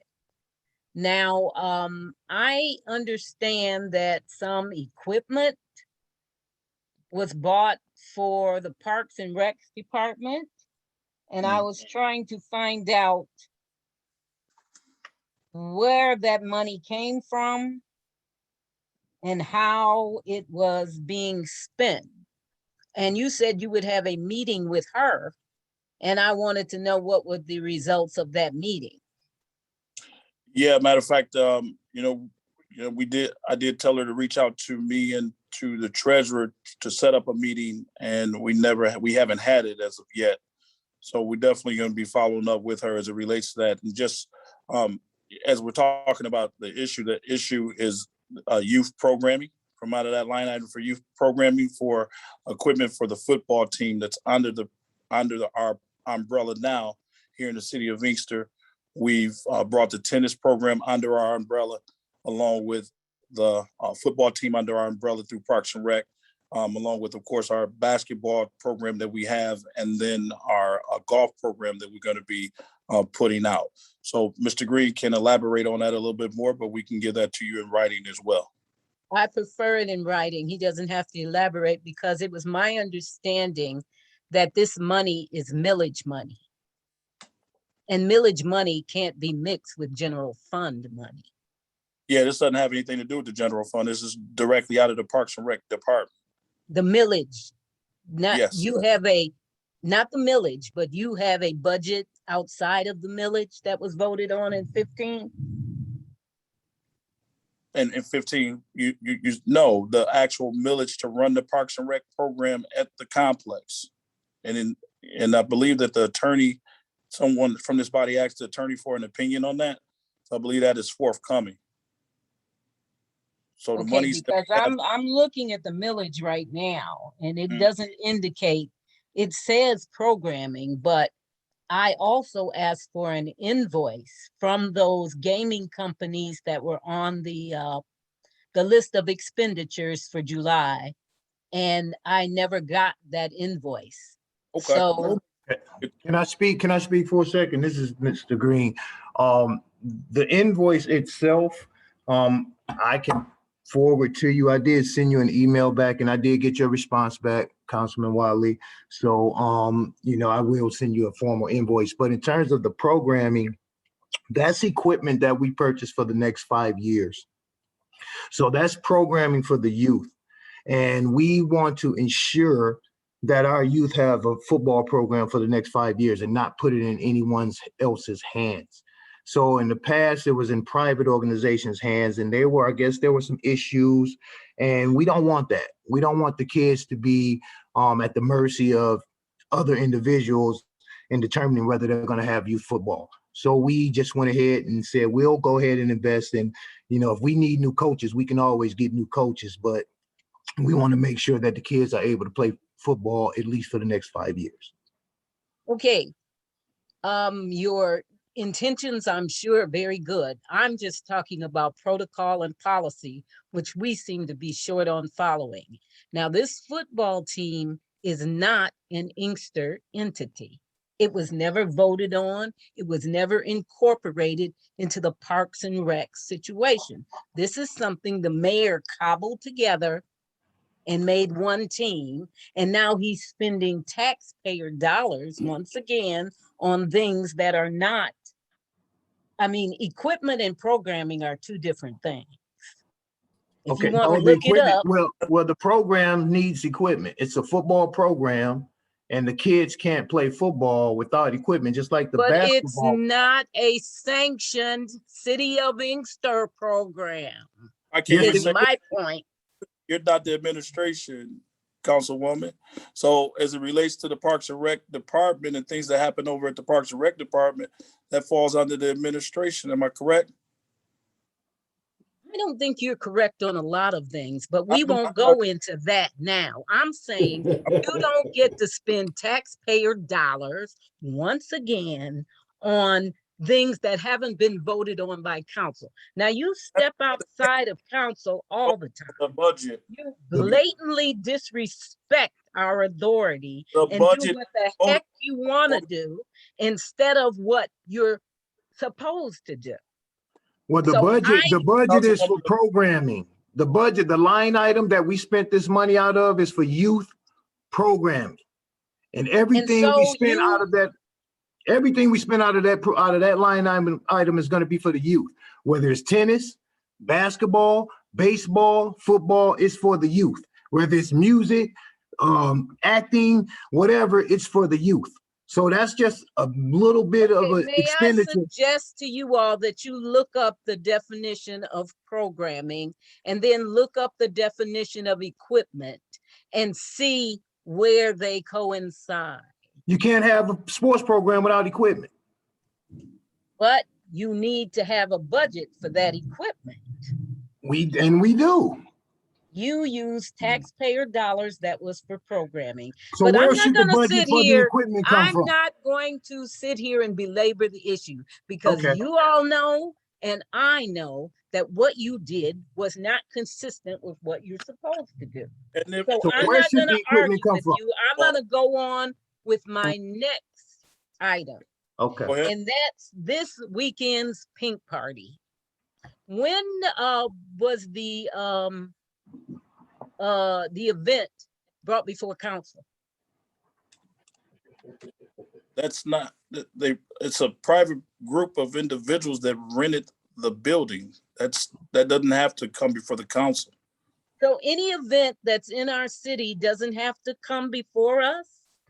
We don't have to make sure that their insurance is in place and that we are on that insurance for liability purposes? We don't have to have a bigger budget because we're providing police? Well, Councilwoman, let me speak directly to that.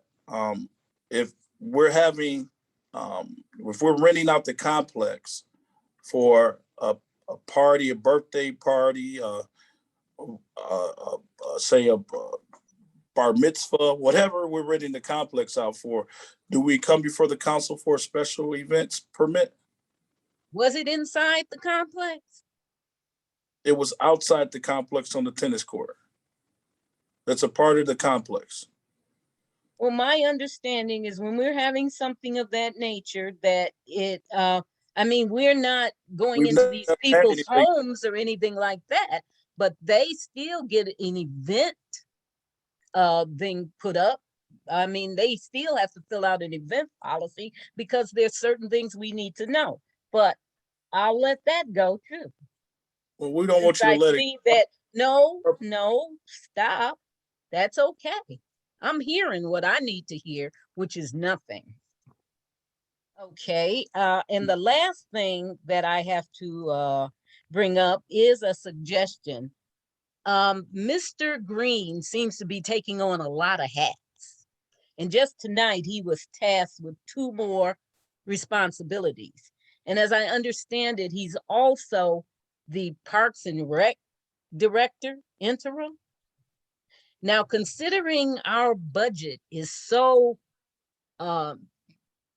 in such flux, wouldn't it be more advantageous for him to spend more of his time straightening this out?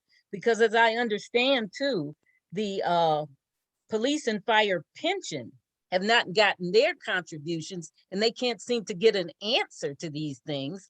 And they may end up having to sue the city again just for their contribution money. Yeah, well, first of all, my job with the treasurer is being done regardless to whatever else I'm doing. And I've supplied all the information that I need to supply, so I'm on top of that. And we don't have to worry about what I'm. Oh, yes, I do have to worry about what you're doing. No, I'm talking about, I'm talking about in terms of the Parks and Rec. People come to me and I need to answer these questions. Well, you can And call so me and far, ask me and I can answer you. I have sent you emails and asked you, and you send me back things that have nothing to do with what I asked you. So obviously, I need to bring this out into the public so they'll know. You have not mentioned this to me at all, what you just mentioned. You have not mentioned this to me at all. Green, hold on one second. And the proper protocol would be, because I am the chief administrator of the city, is for you to direct those questions towards me. And if that's what you're doing right now, then I accept that and then we'll move forward. Okay, Mayor, I'm through. All right then. Mr. Chisholm.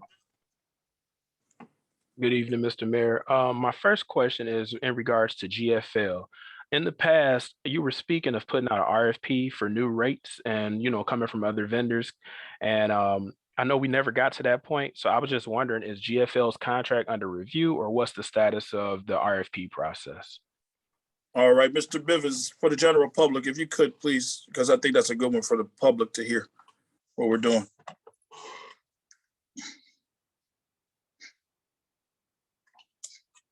Good evening, Mayor and Council and the general public. The mayor has asked me to put a RFP out for trash. I just haven't. I've been dealing with some other situations lately, but I am working on it, and I have to get with the attorney to run it by them before I put it out. And he wants to dissolve the contract with GFL. So there are some steps we have to take, but yes, I am working on the RFP to go out. It will be out before the end of this month. I just have to run it by the attorney, get their blessing on it, and then I will go out to, we use mittens, a government bidding process. We publish it through there, through the paper, and we'll put it on our website. So once I get to that point, I will inform Mayor and Council that it's out for bid. Also, Mr. Bivens, just please just add on there. And we did also send a fine. We did fine GFL $180,000. They came back to me and requested a meeting. I told them we did not need to have a meeting, that they needed to submit to the mayor a counter offer. As of today, we have not seen that counter offer. As of today, they are continue to be in violation of the contract, so they're racking up more fines as we speak. So, I mean, that's where we are right now with our trash issue. We're in the process of trying to correct it, but it takes time. Okay, Councilman Chisholm. Yes, my second question is, did we apply for the American Rescue Plan funds through the state of Michigan? And if so, what's the status on that? Yeah, we did. Actually, Lisa Clayton Hicks reached out to us, and we forwarded all that information over to Betty Jean Alexander through our senator. And we're just waiting like everyone else, Councilman. That was just last week or the week before that we did that. Okay, thank you. And then I guess I kind of sort of had the same thoughts that my colleague Councilwoman Wiley had, and I don't know if anyone else has. So this one's kind of lengthy, and I'm going to send this to you guys in email. So just bear with me for the moment. Here we go. And this is about special events inquiry. This past weekend, an event took place on the grounds of Inkster Recreational Complex. Since no one ever announced it to council, I was under the impression the event was going to be happening inside, but it was outside. To me, this changes the circumstances and guidelines for it to be held. The event appears to have been enjoyable for those that attended and profited, but there were residents who voiced major concerns about noise and safety. I have some concerns myself since yet again the administration has circumvented the Inkster City Council and not allowed us to do our job.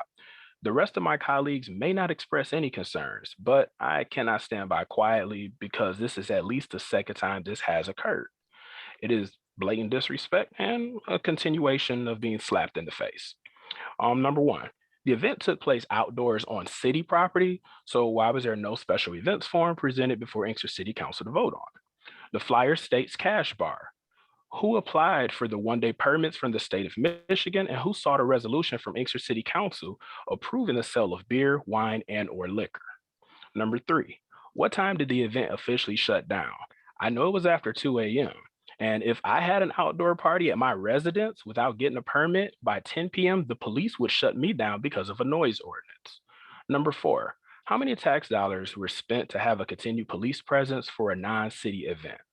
Number five, what liability insurance did the host take out and where does it list the city of Inkster as a rider? Number six, what revenues did the Inkster Rec or Parks and Rec Department receive for property rental? Number seven, who paid for the searchlights that were in the parking lot? Number eight, how are the auxiliary officers cared for? We don't have manpower to offer relief, so did anyone give them food or water or a simple thank you? Number nine, was anyone injured? Number 10, how many tax dollars were spent to have auxiliary on site? An example, manpower, gas, vehicles, police overtime, etc. Number 11, what was the capacity per the fire marshal for having that amount of people outside, but in close quarters with one way in and one way out? Number 12, did the city of Inkster, the auxiliary police department, or the Inkster Rec reap any financial benefits from this event, or did we get pimped? Number 13, does any paperwork exist or was an executive decision made in which council was circumvented and the administration authorized this event in full? Again, I don't have a problem with any events taking place in the city of Inkster, but I believe when the environments or the circumstances change, the proper protocol does need to be followed so that we, as the financial or fiduciaries of the city of Inkster and those who are to minimize liability and protect the city are allowed to do our job. I will send this in email to all of mayor and council and the city clerk and the attorney's office, and I welcome your responses. Thank you. All right, moving right along, Councilman Williams.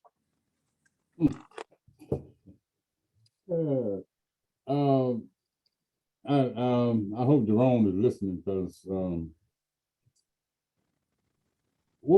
Mr. Mayor, okay, I got a serious problem. Okay, I got the people calling me about a lot of the trash, and I think that's got a lot to do with maybe why a lot of these sewage and things are stopping up. What is the deal on the people that are supposed to sweep the streets? Okay, we used to have the street sweepers.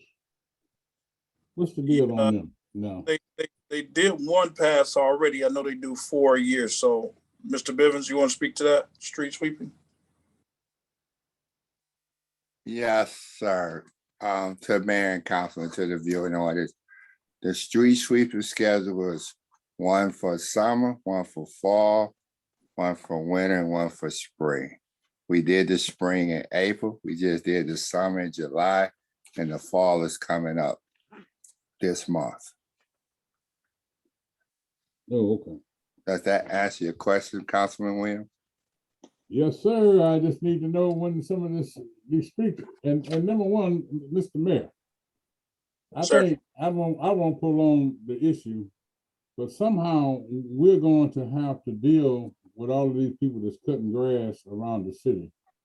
Because what they're doing is they're taking a lot of the grass, they're leaving right in the middle of the streets.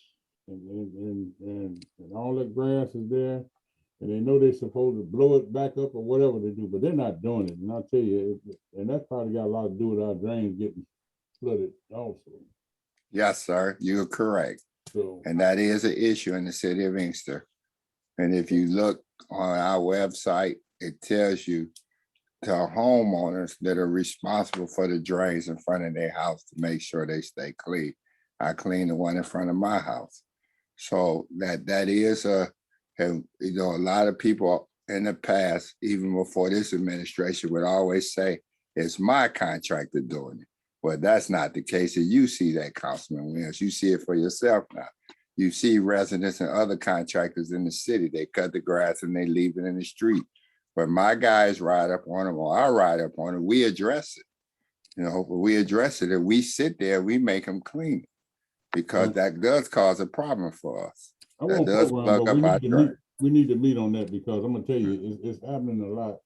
And it's got a lot to do with our drains getting plugged up. It's got a lot to do with people, and it doesn't make any sense to cut the grass and leave it laying out there in the streets and things like that, you know. And plus, you know, like you said, we ain't getting the sweeper number, what, 4 times a year? So. And Councilman, that goes back to, that's a community issue as well. I mean, you know, we have just regular residents that cut their grass and blow it all out into the streets. Yeah. You know, we're of course the administration and the council, you know, we're the city.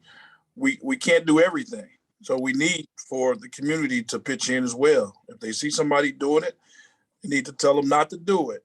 And if they doing it, they need to stop doing it, because it's a concerted effort. Number one, we don't have the manpower to police it.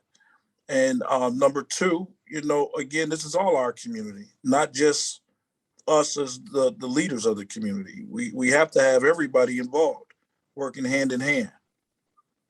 Isn't it a code? Isn't it also a code job?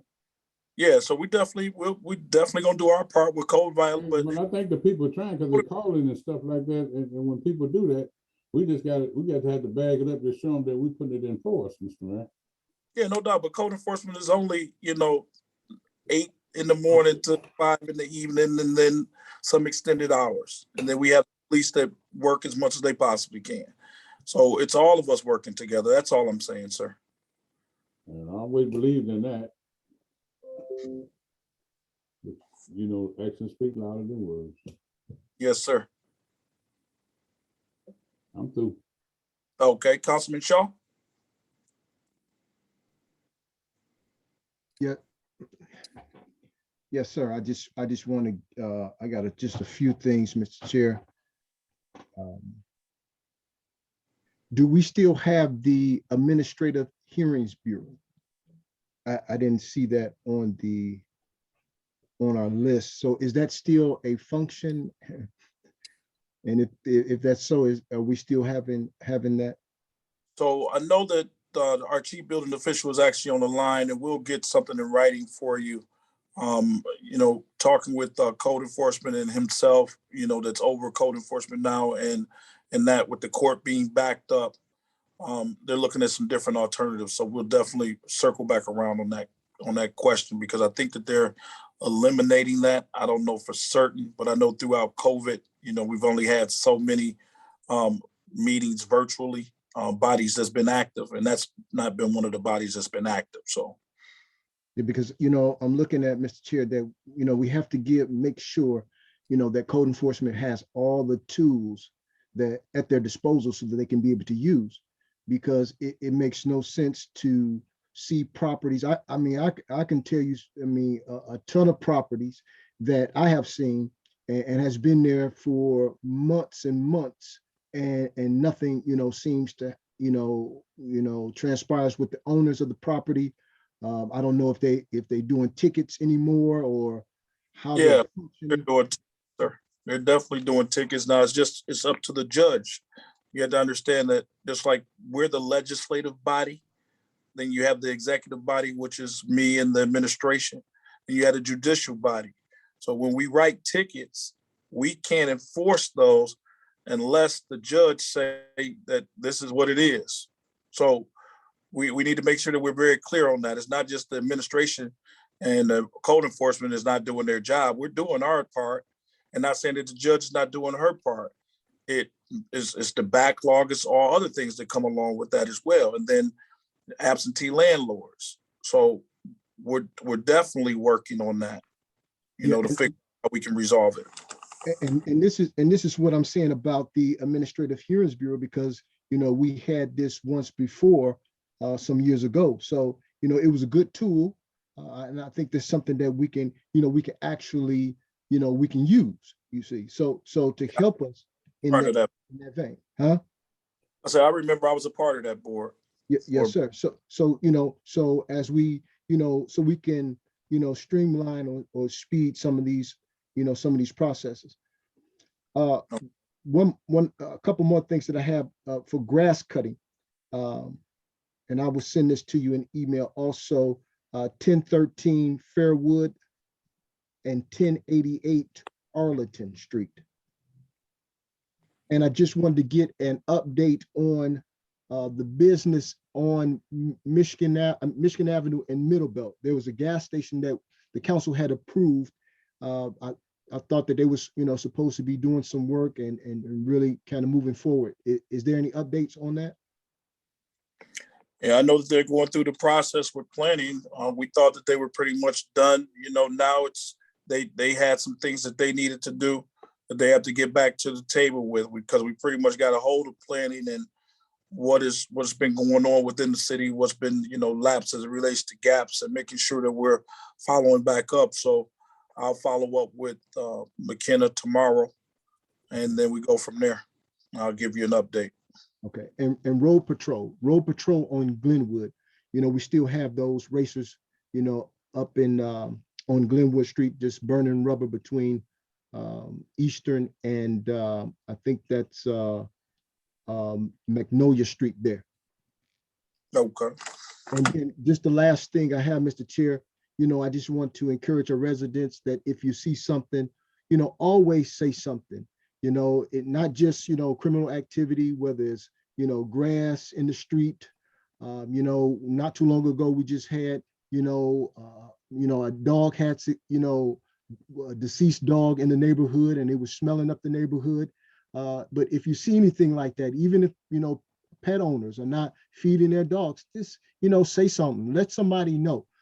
And also, you know, make sure that your addresses and things are updated and visible. So when first responders or police officers have to find your home and whatnot, that those things are visible so they can, you know, come directly to your location and keep us safe.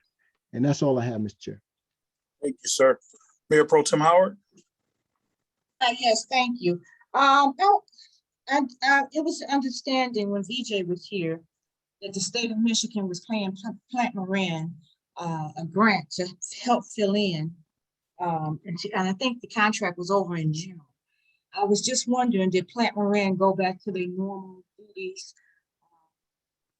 You went in and out, Mayor Pro Tem Howard. Wondering whether or not Plant Moran went back to their normal duties so we wouldn't have to pay them extra money for doing helping out the Treasury Department. Yes, and they were helping out with the grants and things of that nature. So I know that Daryl has requested some more money from them. We're just waiting on a call, you know, a response back for them to help us with some other things that we need. But yes. Okay, in the monthly report, I would like to have that down, what they are working on outside of the scope of services that we have had them doing for the last 6 or 7 years. So in the monthly report, yes, because the city does not have any more money to pay Plant Moran, and they are doing a good job, but at the same time, they need to continue to do what the services on their contract says for them to do.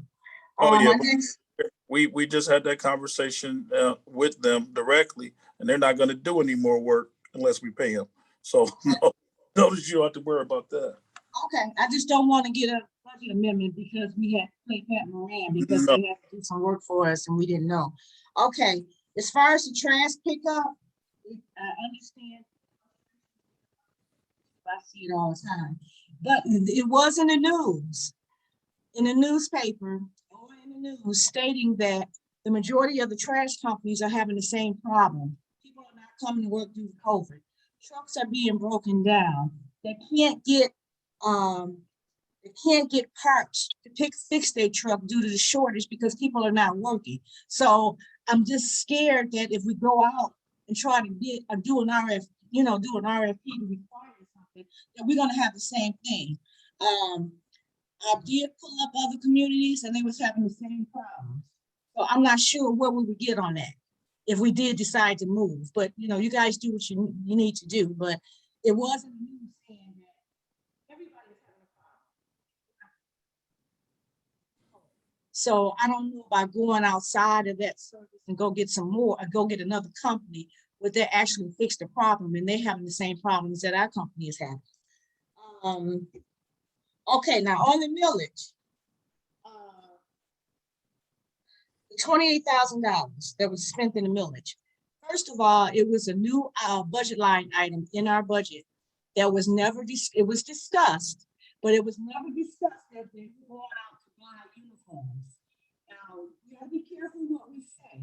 We do not own a team for the city of Inkster, so we need to stop that. Because if that's the case, then we need to be insuring them. We don't have the money to do that. So don't ever say that this is the city of Inkster's team, because we have not adopted that. So we need to take that off. Now, in the millage, it states that the current services is like, okay, now if you want to buy equipment and the youth can come in to come into Parks and Recs to use that. That's what that's for. Now, when we want to spend money on youth, that means the whole youth in the city of Inkster can use it. Whole youth in the city of Inkster can't use it if they don't play football. So the only way they getting anything is to play football, and that shouldn't be. So I would like for the city attorney to go to the attorney general with this language that we did and see if that's what it was, because it is a millage. I would like the attorney general's opinion on what just transpired. In the budget line, it's got professional consulting programming. That has nothing to do with going out buying uniforms. But you guys put that in there so they can pass that budget. But nobody ever discussed that. Hold up. It was never discussed that you was going to go out and pay $28,000 for uniforms. Nothing was ever discussed on that. But see, that's what I'm saying. When you don't talk about stuff, it was mentioned, but nothing was mentioned that that $40,000 specifically was supposed to go out to buy uniforms. That was not mentioned. And it was mentioned, and was not mentioned for a reason. And it's like Sandra said, it has to be a city of Inkster entity. That is not a city of Inkster entity. That's with professional consultant programming. That means we paying somebody for service. That did not come out of professional consulting and program. Yes, it did. Yes, it did. It's got professional. There's a lot of things that you say that you're not factual on. Be straight. It says professional consulting programming. Not true. It has nothing to do with buying uniforms. No, it does. It says that in the budget book, professional consulting programming. But like I said, it was never discussed with this body that's what the intentions, because you had to create an account number, because that account number never did exist up under Parks and Recs. The account number never existed. So you guys knew exactly what you was doing, but you didn't tell us the real reason that $40,000. And it probably wasn't questioned because it said professional consulting program. It didn't say we're going to buy a team. You know where you keep saying that and where you're getting that from. This council, we discussed it as a relates. You did not discuss. You said for the youth, and we understood that. But that means buying stuff. That means buying something that is stationary in our Parks and Recs. That does not mean going for a football team uniforms. How do you think the city of Inkster, the people who pay this millage, feels? I've gotten a lot of calls. That's great. I haven't received those calls. Well, you never received them, but I did. But like I said, I want the city attorney to go to the attorney general and see if that language in the millage language corresponds to what we did. Because we never adopted a team because we can't adopt a team. We can't insure a team. So when you said insuring, and when you say this is our team, no, it's not. The city of Inkster has nothing to do with that. That's outside. That's an outside corporation. That's not an entity of the city. So when we get that verbiage back from the Attorney General, and if I'm wrong, I'm wrong. I'm gonna come back and apologize. But until Okay, can then, I speak? no, I don't want Oh. no, I don't want none of that. I don't want none of that. I'm just letting you know what I want. I Well, want I the mean, city we have a, attorney we to have a, go. right- okay. It's an entity. It's an entity. That is not an entity of the city of Inkster to go buy uniforms for a team that plays football. And it's like an AAU team. That's not an entity of the city. Okay. So I don't know. And two, and I want a verbiage, and I want to ask the Attorney General, we having a Parks Director and a city treasurer. Can he just make, can he buy stuff? Maybe there might be a conflict of interest. I don't know. But I would like that verbiage, Well, David. Art Stuhldreher was your treasurer and your Parks and Rec director, and it's in writing. Yeah, but you know what? Our treasurer didn't do no crazy stuff like this. Okay, he was trying to know. He was trying to save the city, and that's what he did before he left. He might have cut too much, but unnecessary stuff. Yeah, I mean, now you're trying to say we something. Broke. That's crazy to me. We don't have no money. We broke. So that's what I'm saying. We are financially strapped. So that's but like I said, we are financially strapped. Mayor Pro Tem, you're okay, well, I'm done. Go do. I'm done.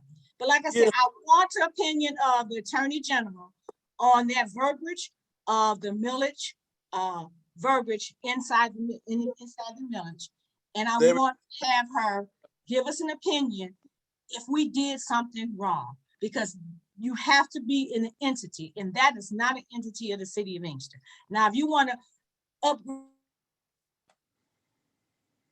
upgrade and buy some weights so all the children of the city of Inkster can come into Parks and Recs to do, that might be what you should have done. But to go out and buy uniforms, and I understand we all need help, but at the same time, we got to get our house in order, and our house is not in order before we can do anything. Our house needs to be in order. Yeah, we need to have understanding too when we speak. And also too, I would like Plant Moran to come to the council and give us an update of what's going on with our finances. Because I tell you, like I said, the budget was approved. We had 1 more week to do it, and that check that was sent out July the 2nd. And ain't no administration say, oh, well, this $40,000 is here. We're going to buy uniforms. Now, that's what the budget is supposed to do. You're supposed to let the council people know what's going on in the budget, what is being spent for. But when anybody see professional consultant programming, they wouldn't think going outside buying uniforms. That's all I have, Mr. Mayor. Not under consultant. You keep saying that. It's under youth programming. So, go read your budget book, then, Mr. Mayor. That's all I'm telling you. Read your, because hey, it's in the budget. Professional consultant programming. Yeah. And before when we was going over it, it didn't have anything there. It just had a new account number. For youth activity. It had a new account number. We did all of that. And it didn't have any of that. Okay, but we didn't talk about buying uniforms. We didn't talk about buying uniforms. We talked about the actual youth and having youth activities and programming. So if you have programming, you got to have equipment. I don't understand that. So we got the Attorney General. Okay, well, we're going to find out. We're going to have the Attorney General. And like I said, if I'm wrong, I'm going to come back and say, nah, okay. I apologize, but that's my job. My job is the money part. That's our job as council people, to find out what's going on. So, can I say this? No, you can't say anything until I get finished, George. Okay, when you get through, I want to say this little bit part. Okay, go ahead, Councilman Williams. Let me tell you something. All over the years that I've been in this city, okay, you can count, go back and look at all your general fund budgets, count how much money have y'all put in there for youth activities. I mean, it's pitiful. Okay. And that was one of the things that the reason why that's why I pushed to try to put that in there for you to have some kind of activities going on for these young kids. Oh, you put that in there. Oh, okay. That's even better. Okay. I said, oh, you helped me put it in there. No, I ain't help you put nothing in there because you hey, did. that budget was crazy. So I voted no on it. You put it in The whole council. The floor. whatever. Go ahead, Councilman Williams. Are you done? The whole council sit there and voted when we voted on the budget. Yeah, you did, Chisholm. Don't you simply shaking your head. You did too.